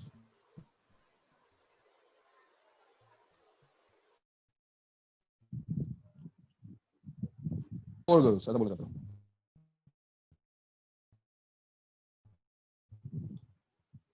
three और नो 3 गर्ल्स क्या होता है? सर मतलब एक साथ तीन गर्ल्स ना बैठे एट द सेम। और चार बैठ सकते हैं। तो चार तो बैठ ही नहीं सकते ना सर, क्योंकि बॉयज भी मान लो ऐसे, मतलब अगर तुम्हारा स्टेटमेंट का मतलब समझने की कोशिश कर रहा हूँ मैं, एटलीस्ट 3 बोल रहे हो या एग्जैक्टली 3 बोल रहे हो? एग्जैक्टली 3। एग्जैक्टली 3 बोल रहे हो, तो अगर 4 बैठ सकते हो तो बैठ सकते हैं, तुम ये कहना चाह रहे हो? तो चार तो बैठ ही नहीं सकते ना। अरे अगर बैठ सकते, मैं हाँ तेरा सर, क्वेश्चन अगर अभी तो बैठना, सुन। हाँ अगर बैठ सकते तो बैठ जाए। तो टोटल केसेस जिसमें बॉयज एक साथ नहीं बैठे हैं, माइनस और वो माइनस केसेस वो कर देंगे ना, जिनमें 3 गर्ल्स एक साथ बैठे। वरना उसका अलग से तो कुछ ऐसा फॉर्मूला नहीं है ना कि मतलब हाँ, दो अगर बट तुम्हारे क्वेश्चन में एटलीस्ट होता है तो हम फिर वो 2 केसेस लेते हैं जिसमें नो 2 गर्ल्स आर टुगेदर और एग्जैक्टली 2 गर्ल्स आर टुगेदर। अभी दिखाता हूँ, मैं क्वेश्चन भी दिखाता हूँ। बेसिक, बट ऐसा रहेगा तो फिर हमें जितने केसेस है उसमें से सबट्रैक्ट करने पड़ेंगे ना, उसका अलग से तो हम नहीं कर सकते। अभी मैं क्वेश्चन करा रहा हूँ, पहले उसको नोट कर लो, अभी क्वेश्चंस कर रहे हैं हम लोग।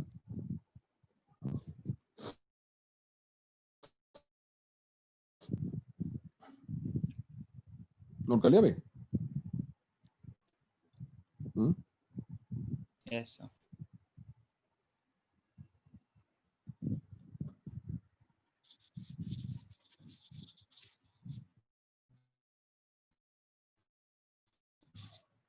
हो गया सबका? चलो यस सर। ओके, क्वेश्चन मान लो हमारे पास है 1 2 3 4 5 6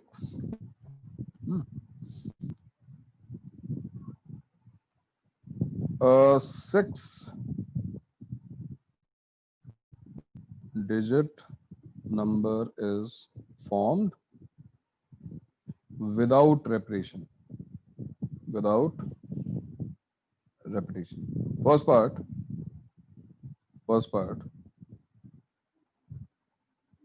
number of such numbers if all odd digits come together. चलो आंसर बताओ इसका। Number of such numbers if all odd digits come together. Odd digits. Come on, जल्दी बताओ आंसर, कितना टाइम है? Without repetition. तनिषा तनिषा बताएगी आंसर है। Tanisha yes sir. आंसर बताओ।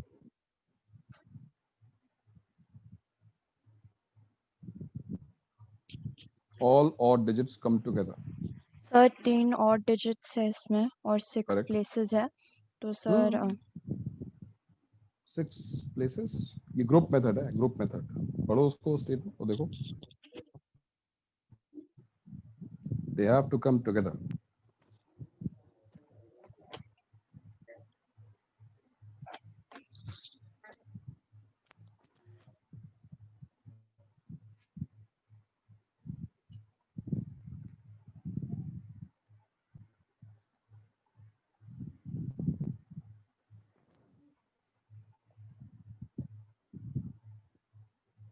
Charvi? Yes. बताओ। Sir, 4 factorial into 3 factorial. Correct, explain करो।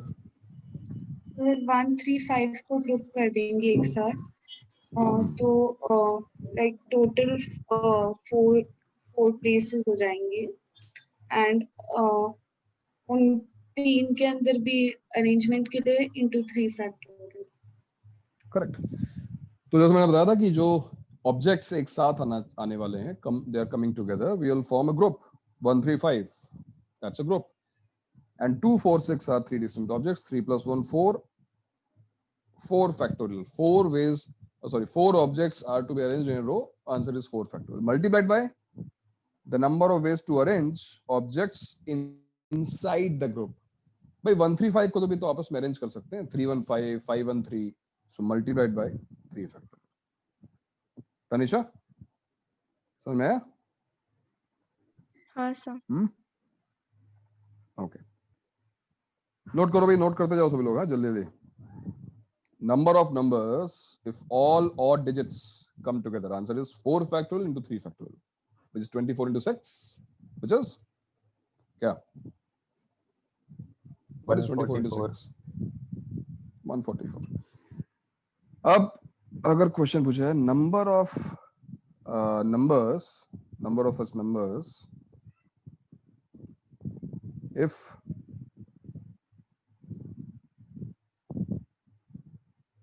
no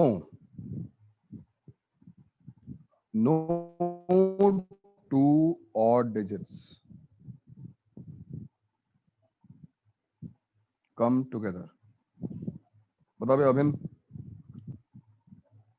क्या आंसर होगा उसका? No two odd digits. एक अभिन हाँ ये आंसर से पहले एक्सप्लेन करो कैसे करोगे इसको, क्या तरीका होगा हमारा, क्या होगा पहला स्टेप? सर इसमें सर पहले एक मिनट सर, पहले इवन डिजिट्स को रखेंगे, इसमें सोचना क्या है, पहले उन डिजिट्स को अरेंज कर लो जिन पर कंडीशन नहीं लगी है। 2 4 6 हाँ सर, फिर कितने सर वेज गैप में में डाल देंगे। 3 फैक्टोरियल। गैप्स कितने बनेंगे यहाँ पर? How many gaps? 5 कैसे भाई? सर पांचवा 4 ही गैप है कहाँ पर? 4 ही है सर। पांचवा गैप कहाँ से आ गया? गैप टी शर्ट पहनी लोगों ने? 1 2 3 4 गैप्स।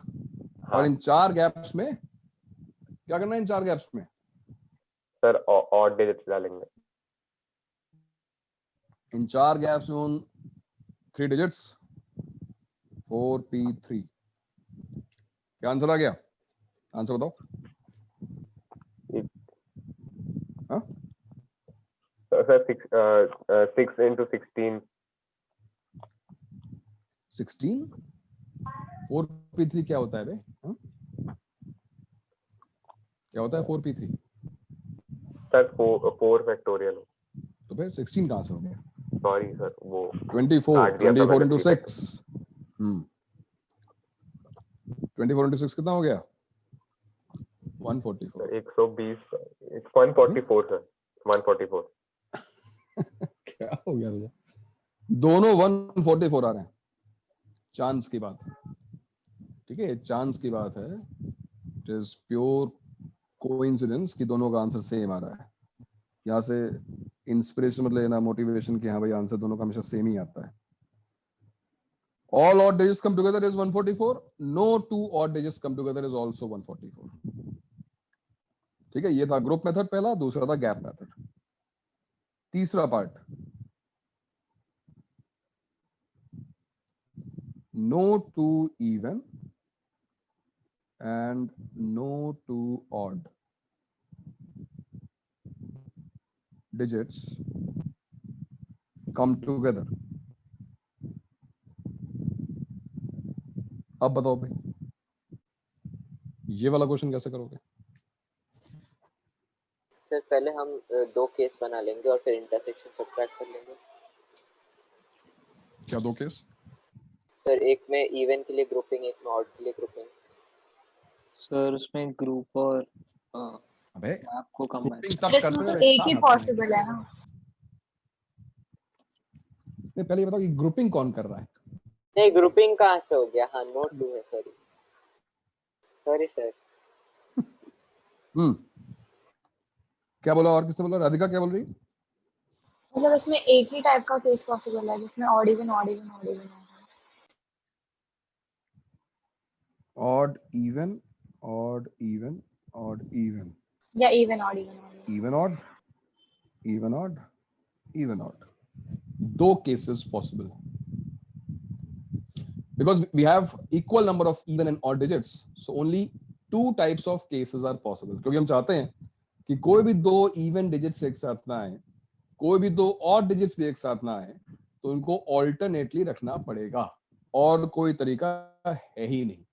अब 2 cases इसलिए possible हैं because we can start with an odd digit or we can start with an even digit.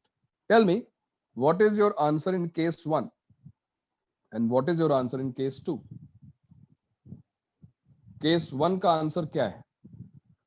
अगर हमको अरेंजमेंट करना है ऑड इवन 3 ऑड फैक्टोरियल है। Even odd even 3 factorial whole square. factorial into 3 factorial. Very nice, answer is 3 factorial into 3 factorial. Zoheb केवल 3 नहीं factor sir, हो मैं गए तो क्यों हो गए तुम? सर मैं पहले केस का बोला, आपने बोला पहले। मैं अभी पहले ही केस का बता रहा हूँ बालक, you are out of luck. पहले केस में 3 फैक्टोरियल इनटू 3 फैक्टोरियल होगा, क्यों? क्योंकि जो इवन वो भी 3 नंबर्स हैं और जो ऑड है वो भी तो 3 नंबर्स हैं। 3 places 3 digits, 3 factorial ways to arrange, 3 places and 3 digits again 3 factorial. Second case का आंसर क्या होगा? सेम ही होगा। फाइनल आंसर क्या होगा?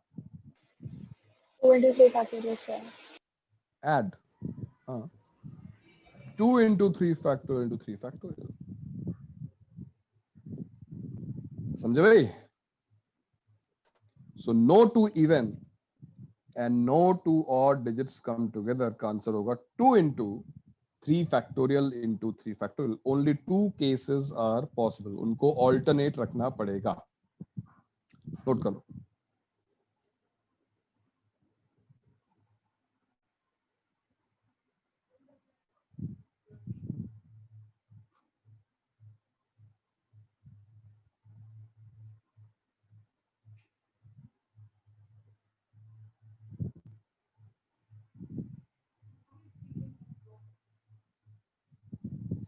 नोट कर लो और इस क्वेश्चन का आंसर सोचो।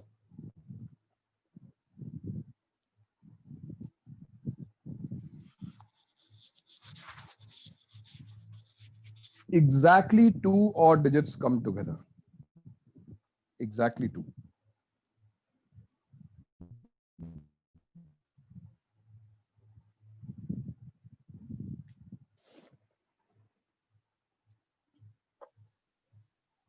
सर इसमें ग्रुप मेथड लगाएंगे क्या? बताओ।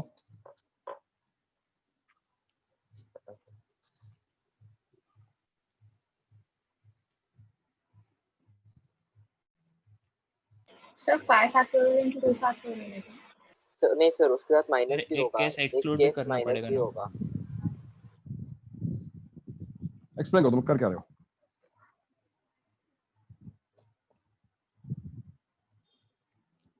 एक्सप्लेन तो करो।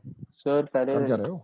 ऑड डिजिट्स जो है उनको ग्रुप करेंगे। सर पहले हम नहीं सर, सॉरी मतलब उसमें भी हाँ सर, ग्रुपिंग करके एक केस दो बार ग्रुप करेंगे सर, 2 बार ग्रुप करना पड़ेगा। एक बार 3 का, एक बार 2 का और फिर सबका। नहीं, एक मिनट रुक जाओ। उसने सबको ग्रुप कर दिया। सबको ग्रुप किया तुमने ना? सर इसमें भी पॉसिबिलिटीज निकाले ना, मतलब इसमें 2 ऑड नंबर्स चाहिए टुगेदर, तो फिर इसमें 2 फैक्टोरियल वेज होंगे अरेंज करने के। सॉरी 3 into 2 वेज होंगे। नहीं, क्या बोल रहे हो तुम? अरेंज करने के? जब तुमने तीनों को एक साथ रख दिया तो 3 एक साथ आ गए। हमको तो बोला गया सर 3 नहीं ले रहा मैं 2 ऑड। तो तुमने बताओ ना फिर कितने ले रहे हो एक साथ? 2 ले रहे हो? यस सर, 2 लेंगे। तो 2 एक साथ लेने के तरीके कितने होंगे? इट कैन बी 1 3 और 3 5 सर 8 into 6 factorial और 5 1। पहले तो ये 3 तरीके हो गए ना। 204 है आंसर। पहले तो ये 3 तरीके हो गए ना। Yes sir. भाई तुम 1 3 ले रहे हो कि 3 5 ले रहे हो कि 5 1 ले रहे हो? 3 तरीके हैं ना ये।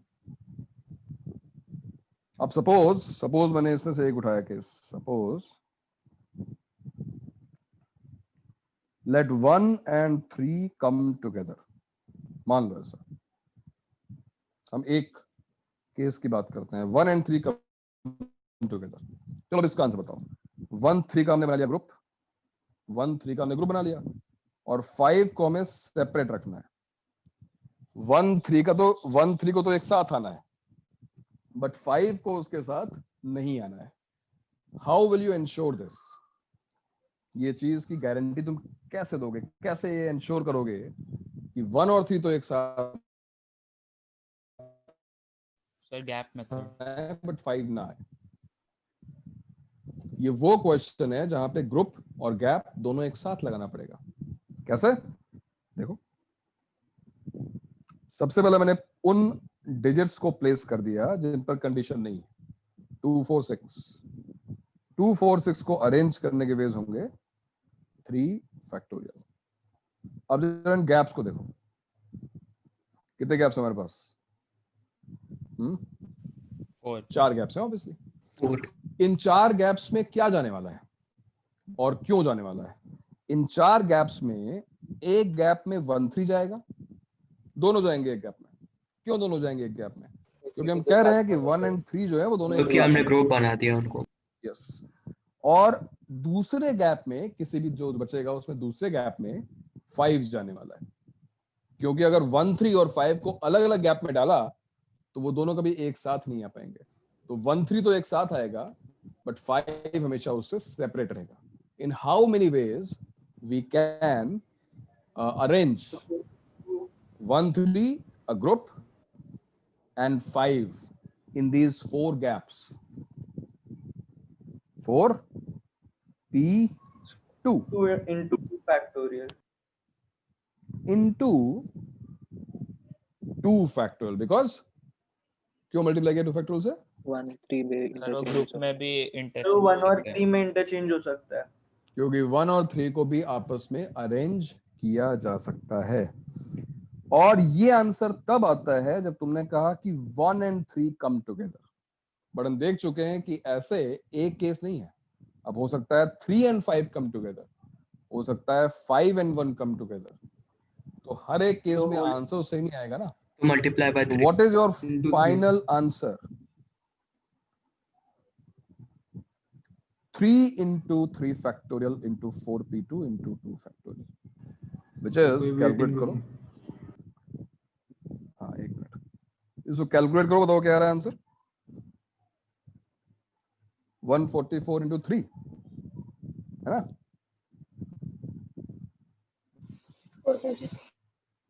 432। Answer is 432. Answer is 432. Sir इसको हम हमारे ओल्ड स्कूल मेथड से भी सॉल्व कर सकते हैं। Which is क्या मेथड तुम्हारा? जो स्टार्ट में हमने नॉर्मली किया था, जैसे ब्लैंक्स में हमने फिल करके किया था ना सर। मतलब मैंने कैसे किया? हाँ सर, मैंने भी वैसे ही किया था। हमने भी गैप में फिल किया ना। I mean gaps as in जैसे हम एकदम फर्स्ट सेकंड लेक्चर में करते थे, मैंने उससे किया तो मुझे 3 into 36 आया, गलत आया। बट वही मैं आपको पूछ रही थी कि गलत और देखते तुम्हारे मेथड में मिस्टेक क्या हुई है, बताओ तुमने क्या किया, बताओ मुझे। मैंने सबसे पहले एक बॉक्स बना लिया जिसमें 2 और नंबर्स हैं, कोई भी एक केस उठा के 1 3। अब हाँ, और फिर उसमें फिर बाकी के बचे 4 केसेस। बाकी के बचे 4 प्लेसेस, 4 डिजिट्स। तो अब हाँ 4 places, I mean 4 digits, 4 places में डिजिट्स रखेंगे। तो अब उसमें से अब हम 1 और 3 को आज 1 गैप ट्रेस करेंगे और फिर 1 और 3 के राइट और लेफ्ट में ऑप्शंस हमारे पास सिर्फ 3 है इंस्टेड ऑफ 4, बिकॉज 5 नहीं फिल कर सकते। तो तुम ये कह रहे हो कि 1 और 3 तुमने यहाँ पे फिक्स किया और उसके लेफ्ट और राइट में we have only 3 choices, 3 options, या ठीक है। उसके बाद फिर 3 into 3 into 2 into 1। No, it cannot be 3 into 3 because अगर यहाँ पे 3 choices हैं तो यहाँ पे 2 ही है ना। ये यहाँ पे 3 है तो वहाँ पे 2 ही है ना। एक तुम फिल कर चुकी हो ना इसको Radhika. You cannot repeat the number. तो एक तो 3 बचे ना, 4 में से एक फिल किया था। अरे 4 थे ही नहीं ना, 5 तो हम फिल ही नहीं कर सकते ना यहाँ पर तुम्हारे अकॉर्डिंग। 1 3 के साथ 5 नहीं आ सकता ना, या 1 3 के पहले 5 नहीं आ सकता ना। Yes, correct. तो ये मिस्टेक तुमने यहाँ पे की है और उसके अलावा और भी मिस्टेक्स होंगी आई बिलीव। और किसके कौन से मेथड है भाई, बताओ। जोएब तुम्हारा क्या मेथड था भाई? सर मैंने 2 odd digits टुगेदर वाला किया ग्रुप करके। 2 odd digits together 1 3। हाँ, और से फिर उसको 3 टाइम्स किया और फिर सब्ट्रैक्ट वो किया 3 जब 3 टाइम्स और बाद में कर लेंगे, वो बाद में कर लेंगे। हाँ और फिर उसके उससे बाद क्या किया? ये बनाया और फिर एक केस बनाया जिसमें 3 ऑड डिजिट्स टुगेदर आते हैं। अरे यार पहले ये तो बता लो इसका क्या करना है। ये बस लेके रखते हैं ऐसे ही, इसके आगे तुमने कैलकुलेशन क्या की है बताओ। सर इसका मेरे को आया 2 फैक्टोरियल into 5 फैक्टोरियल। अरे ये है क्या? किस चीज का आंसर निकाला तुमने? क्वेश्चन क्या है तुम्हारा? सर मैंने एक ये केस बनाया कि 2 ऑड डिजिट साथ में आ रहे हैं और 6 डिजिट 2 ऑड डिजिट्स एक साथ आ रहे हैं, वही तो क्वेश्चन था। तुम्हारा आंसर आ गया, तो तुम एक और केस ना बना रहे नहीं सर, वो एग्जैक्टली था ना, ये एटलीस्ट है। हो। तुमने एटलीस्ट लिखा है। हाँ सोच तो अच्छी है, तरीका गलत है। बट सर फिर भी 1 कैसे माइनस करेंगे हमको? नहीं सर उसको मैंने मुझे एक्सप्लेन करना पड़ेगा कि उसकी मिस्टेक क्या है। मैंने एटलीस्ट किया और फिर उसको 3 बार 1 3 किया। Listen 1 3 listen to me. तुमने 1 3 के साथ 2 4 5 6 को अरेंज किया है, तुमने 1 3 ग्रुप बना दिया। क्या ऐसा नहीं हो सकता कि यहाँ पे 5 आ जाए, फिर 2 आ जाए, फिर 4 आ जाए, फिर 6 आ जाए? हाँ सर हो सकता है। हो सकता है ना? हाँ। तो इसमें वो 3 वाला केस तो अपने आप हो गया। हाँ। इसमें वो केस तो अपने आप आ गया ना, जहाँ पे तीनों और डिजिट्स एक साथ आ रही। भले ही तुम्हारा इंटेंशन था या नहीं था, बट वो केस तो उसमें अपने आप आगे ऐड हो गया। हाँ सर। बात समझ में आ रही है? हाँ। हो सकता है तुमने 3 5 को ग्रुप किया होता, तो अगर तुमने इस तरीके से अरेंज कर दिया 1 फिर एक ग्रुप 3 5 2 4 6, तो तुम तो 2 ही को एक साथ लाना चाह रहे थे, बट देखो तीनों एक साथ आ गए। होगा क्या पता है? तुम्हारे आंसर में रेपिटेशन आएगा, चीजें कई बार रिपीट हो जाएंगी और तुम्हारा आंसर जो एक्चुअल आंसर है उससे काफी बड़ा आ जाएगा। इसलिए तुम्हारा मेथड भी रॉन्ग है। इस चीज को हम आगे चलकर डिस्कस करेंगे। उसको हाँ सर सब्ट्रैक्ट, यस सब्ट्रैक्ट करने से आंसर सही आएगा, बट कितनी बार सब्ट्रैक्ट करना है वो भी डिस्कस करना पड़ेगा। सर उतने केसेस जितने सर बार उसने केसेस जितने बार वो 3 बार आ रहा है। जितनी बार वो 3 बार आ रहा है उस चीज को सब्ट्रैक्ट करके एक बार ऐड भी करना पड़ेगा ना, क्योंकि वो केस भी चाहिए हमको। अगर एटलीस्ट निकाल रहे हैं तो, अगर एग्जैक्टली निकाल रहे हैं तो पूरा पूरा सब्ट्रैक्ट कर दो, तब आंसर तुम्हारा वही किया सर, मैंने वही लेकिन किया। ये this is way more complicated यार। हाँ सर तभी भी आंसर है तो ज्यादा गलत आया। कॉम्प्लिकेट हो गया ना। हाँ सर यही किया था स्टार्ट। गलत आया। हाँ सर मैंने मतलब गलत है तुम्हारा। 2 into 5 फैक्टोरियल into 3 किया। इस चीज को हम डिस्कस करेंगे।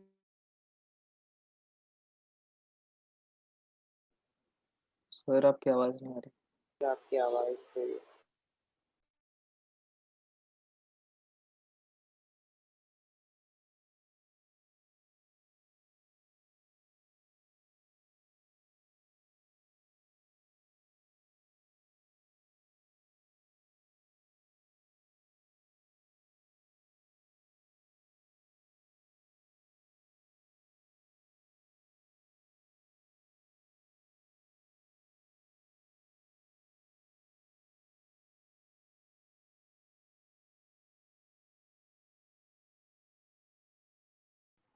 हेलो, आ रही है आवाज? हाँ सर। Yes sir. पता नहीं क्या हो गया, ड्रॉप हो गया यार। हाँ कहाँ थे हम लोग? तो मैं करता इस क्वेश्चन में लिखा हुआ है एग्जैक्टली 2 ऑड डिजिट्स, है ना? Exactly 2 odd digits. तो अगर मैं इस क्वेश्चन को सब्ट्रैक्ट करके सॉल्व करना चाहता हूँ, टोटल माइनस व्हाट केसेस बताओ? टोटल माइनस 3 वाले साथ में आ रहे हैं। टाइम्स वो एक साथ आते हैं और digits 3 odd digits come together plus एक और केस यहां पे सब्ट्रैक्ट हो रहा है, कौन सा?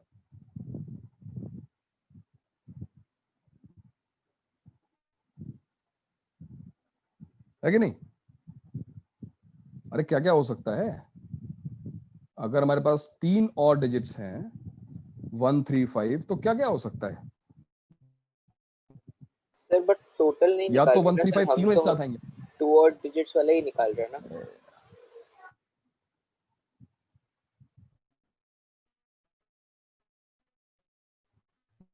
अगर हमारे पास 3 और इवन डिजिट्स हैं, इनको अरेंज कर रहे हैं और हम चाहते हैं कि एग्जैक्टली 2 एक साथ आए, टोटल केसेस क्या क्या हो सकते हैं, क्या क्या हो सकता है इन 3 और डिजिट्स के साथ, क्या क्या हो सकता है? या तो तीनों एक साथ आएंगे, या कोई भी 2 एक साथ नहीं आएंगे, सारे सेपरेट हो जाएंगे, या फिर क्या 2 एक साथ आएंगे। तो एक साथ। तो अगर टोटल में से इन 2 केसेस को सब्ट्रैक्ट कर दिया जाए तो क्या बचेगा? वही तो होना बचेगा जो चाहिए। निकालना है। यस। तो दिमाग लगाओ यार, दिमाग पर जोर डालना जरूरी है इस चैप्टर में। नहीं सर, अभी तो मैं शुरुआत बोल हुई रहा है। हाँ, मैं बोल रहा हूँ कि मैंने जो केस निकाला वो 2 डिजिट का ही निकाला और उसमें से 3 डिजिट वाला सब्ट्रैक्ट किया, टोटल से नहीं किया पूरा 2 बार। तुमने जो किया सही किया, बट जिस तरीके से किया वो गलत किया। तुम्हारा आइडिया सही है, उसको ओके करेक्ट करने की कोशिश करना। ओके तुम करने की कोशिश कर रहे हो एटलीस्ट 2 -3, जो कि सही है, बट वो एटलीस्ट 2 वाली काउंटिंग में सब्ट्रैक्ट कितनी बार करना पड़ेगा 3 वाला, वो काउंटिंग तुम्हारी गलत हो रही है। फिलहाल मुझे बताओ कि ये समझने में कितना डिफिकल्ट है भाई, कि अगर नहीं सर, ये 3 और समझा। डिजिट्स हैं मेरे पास, ये समझ में आ रहा है?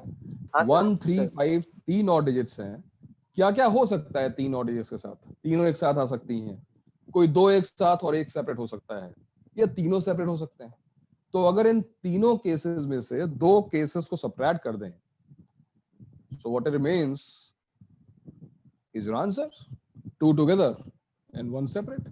अगर हम सही सोच रहे हैं तो हमारा आंसर मैच करना चाहिए, जो एक्चुअल आंसर है 432। और देखते हैं टोटल नंबर्स कितने बनेंगे इन 6 डिजिट से 6 डिजिट के विदाउट रेपिटेशन, कितने नंबर्स बनेंगे? 6 फैक्टोरियल माइनस, इसका आंसर बताना सेकेंड से काम है तुम्हारे लिए।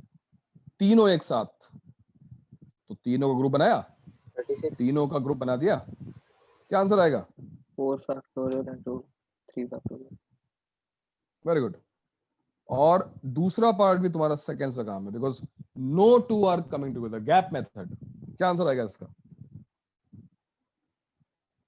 3 फैक्टोरियल, भाई 2 4 इसको अरेंज कर दिया, 2 4 और 4 गैप्स मल्टीप्लाइड बाय 4p3। देखो 6 फैक्टोरियल क्या होता है? 720 माइनस ये क्या होगा? 144 144 कितना हो गया? 720 माइनस 288 कितना हो गया? 432। तो दिल्ली जाने के लिए आप डायरेक्ट फ्लाइट पकड़ें या फिर वाया वाशिंगटन डीसी पकड़ें, पहुंचेंगे आप दिल्ली अगर फ्लाइट से ही पकड़िए तो।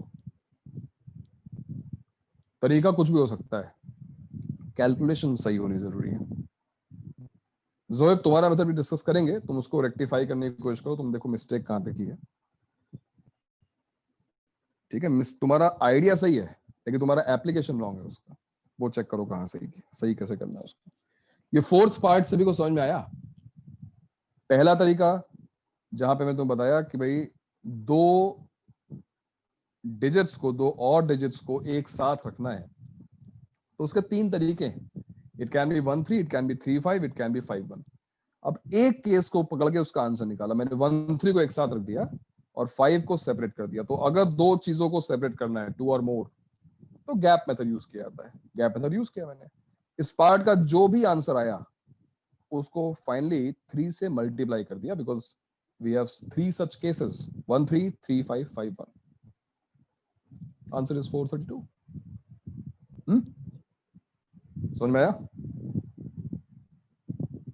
नोट कर लो। हेलो, यस सर, सुन दे रहे हैं। Yes sir. आ रही ना बस, नोट करो।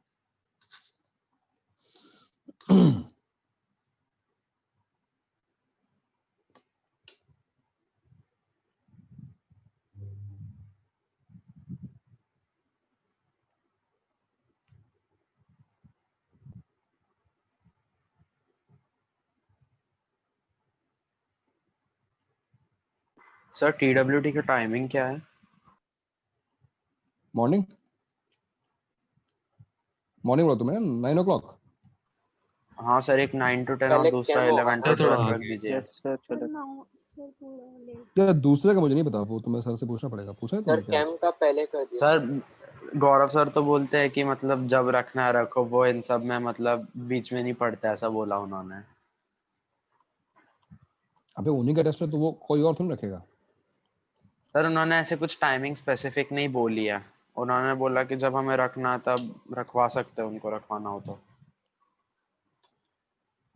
अच्छा, मतलब पेपर को देना पड़ेगा। तो मैं पूछ लूंगा। मैथ्स का तो सुबह ही होगा, अभी डालता हूँ शाम तक, ठीक है? टाइम डालता हूँ। सर केमिस्ट्री का सर उससे पहले ही रख दिएगा ना सर। केमिस्ट्री का पैड रखना है? हाँ सर केमिस्ट्री का पहले ही रख दिया। क्या सुबह 7 बजे? नहीं मतलब केमिस्ट्री का 9 से 10 और मैथ्स का 11 से 12। हाँ अच्छा, उतना सवेरे नहीं सर, मैथ्स का दोपहर को रख देंगे। अरे नहीं सर सर ब्रेक, नहीं जो सर, बीच में मैथ ब्रेक का है सर सर, वो आधे घंटे का कर 11 दीजिए से सर। 12 सर बेस्ट रहेगा। हाँ सर। हाँ सर सुबह सुबह रखवा हाँ दो। सर। सर 11 से 12 रख दी मैथ का बेस्ट होगा। हाँ सर, केमिस्ट्री को भी उससे सुबह पहले 9 कर से 10 और 11 से 12। हाँ सर। हाँ सर ये हाँ सर। सर चलो ब्रेक ठीक। भी आधा घंटे का कर दीजिए।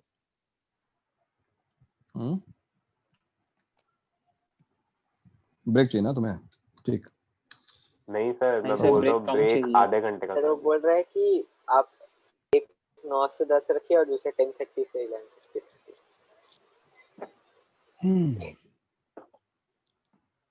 सर कुछ ऐसा भी मतलब चलेगा, बस 12 से पहले निपटा दीजिए, उसके बाद नहीं हो पाएगा। क्या हुआ? तेरे मूवी देखने जाना है तेरे को? हैं? इधर नहीं सर, आउट ऑफ स्टेशन मतलब थोड़ा टिकट बुक कर ट्रैवलिंग रखा में है? रहूंगा, ट्रैवलिंग में तो रहूंगा। यार बहुत ट्रेवलिंग कर रहा है यार, जहाँ महाबलेश्वर, सूरत, सब पूरा इंडिया टहल डाल रहा है यार। सर सिर्फ दूसरी बार जा छोड़ना रहा है कि हूँ मजाक है? सर, दूसरी बार जा रहा हूँ। दूसरी बार पूरी शिफ्टिंग सर, कर डाली है तुमने, गुजरात से तुम यहाँ पे आ गए।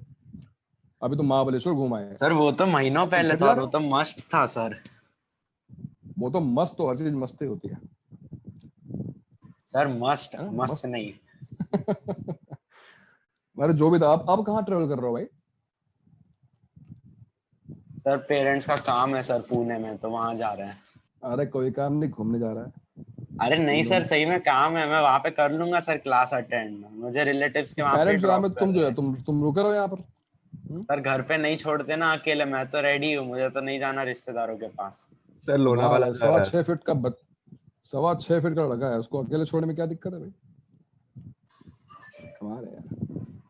सर क्या बोलूं मैं, वो बोल रहे चलो। चलो ठीक है, क्या कर सकते हैं। सर नेक्स्ट संडे सर मेरा भी सर पार्ट टेस्ट का कुछ इशू होगा, शायद नहीं दे पाऊंगा मैं। तुम्हारा क्या इशू हो गया? सर मैं भी वही से ट्रैवलिंग। सब कर लो ट्रैवलिंग तुम लोग, है ना? अभी तो टाइम है तुम्हें ट्रैवलिंग करने का। सर क्या टाइम है सर, हम कब से घर पे बैठे हैं। इसको भी ले जाओ, इसको भी ले जाओ साथ में, जोएब को भी, बेचारा घर पे बैठा हो तब से। घुमा लो उसको। रजत पुणे ले जाओ उसको। चल भाई। चल चलो ले जाओ। तो ये राज। यहाँ पे आप बैठ के इनका हैंगआउट प्लान क्या बना रहे हैं इसमें? सर दोनों सब साथ में बैठ के कौन सा पार्ट hangout टेस्ट plan? देंगे सर, देखिएगा। हाँ सही है भाई, साथ चलो देखो, दोनों साथ में तो देखें कितने मार्क्स आते हैं। सर यही मार्क्स चक्कर उतने है, आएंगे सर, बस एक बार ग्रुप टेस्ट के बनाते हैं। बाद थोड़ा बातचीत हो जाएगी। क्या है, फिजिक्स का लेक्चर होने वाला है? ग्रुप पे कुछ आया अपडेट? मैं कंटिन्यू करूं, क्या करूं? सर अभी फिजिक्स ही होने सर वाला आप था 2 लेक्चर्स सेकंड। लोगे? हाँ हाँ, मैं ले सकता हूँ, I don't have any issue, sir आप अगर तुम सर झेल से सकते हो पूछ तो। लो ना, वो ले रहे हैं नहीं ले सर आप सर तो आप ले थक सकते सर आप सर, थक आप गए, आप थोड़ा तो रेस्ट ले कर लीजिए। सकते हो इशू सर। होगा सर। यस भाई होल डे एंटायर डे हम अंदर ले थ्रू आउट द सकते कि मंथ, नहीं, वो इशू है। नो अनस्टॉपेबल का मैच चलती जा सकती, कोई दिक्कत नहीं है। सर सर मैच चलती आपका रहेगी, तो लेक्चर होगा ही किसी हम लोग और का मैच हर ले दिन, पाएंगे या नहीं हम वो। लोग नहीं झेल सकते। ये देखो, सामने सामने बोल रहा है हम लोग नहीं झेल सकते, हद हो गई है। सर थोड़ा फिजिक्स पढ़ने का मन कर हैं? हाँ सर हम झेल सकते, बट फिजिक्स मेरा फेवरेट सब्जेक्ट है। और सर उसके ऊपर से केपी सर का जब लास्ट लेक्चर देता है सर केपी सर आते हैं तो मजा आता है। हाँ क्या मजा आता है भाई? सर कुछ भी बोल रहे सर, लोग मुझे बस तो बहाना मार रहे हैं सर। सर सर हमारे फेवरेट सर है वो sir. Sir KP sir sir पूरा लास्ट टाइम तो लेक्चर सर रहेगा म्यूट जल्दी बहुत रहते हैं। अच्छा कुछ भी पढ़ाते बोल सर, रहे हैं। मजा ही आ जाता है फिजिक्स सर में। ये आवाज सारे सुन के ही रिकॉर्डिंग मजा आप आता है। केपी सर को दिखाना। अच्छा तो केपी से सर समझाना कब रिकॉर्डिंग समझना देख आता है? लीजिए केपी सर का, तब समझेगा सर सर, बहुत कोई बोलता ही खतरनाक नहीं। एग्जांपल देते हैं केपी सर। सर लेकिन मजा आता है सर, कोई कुछ बोलता ही नहीं।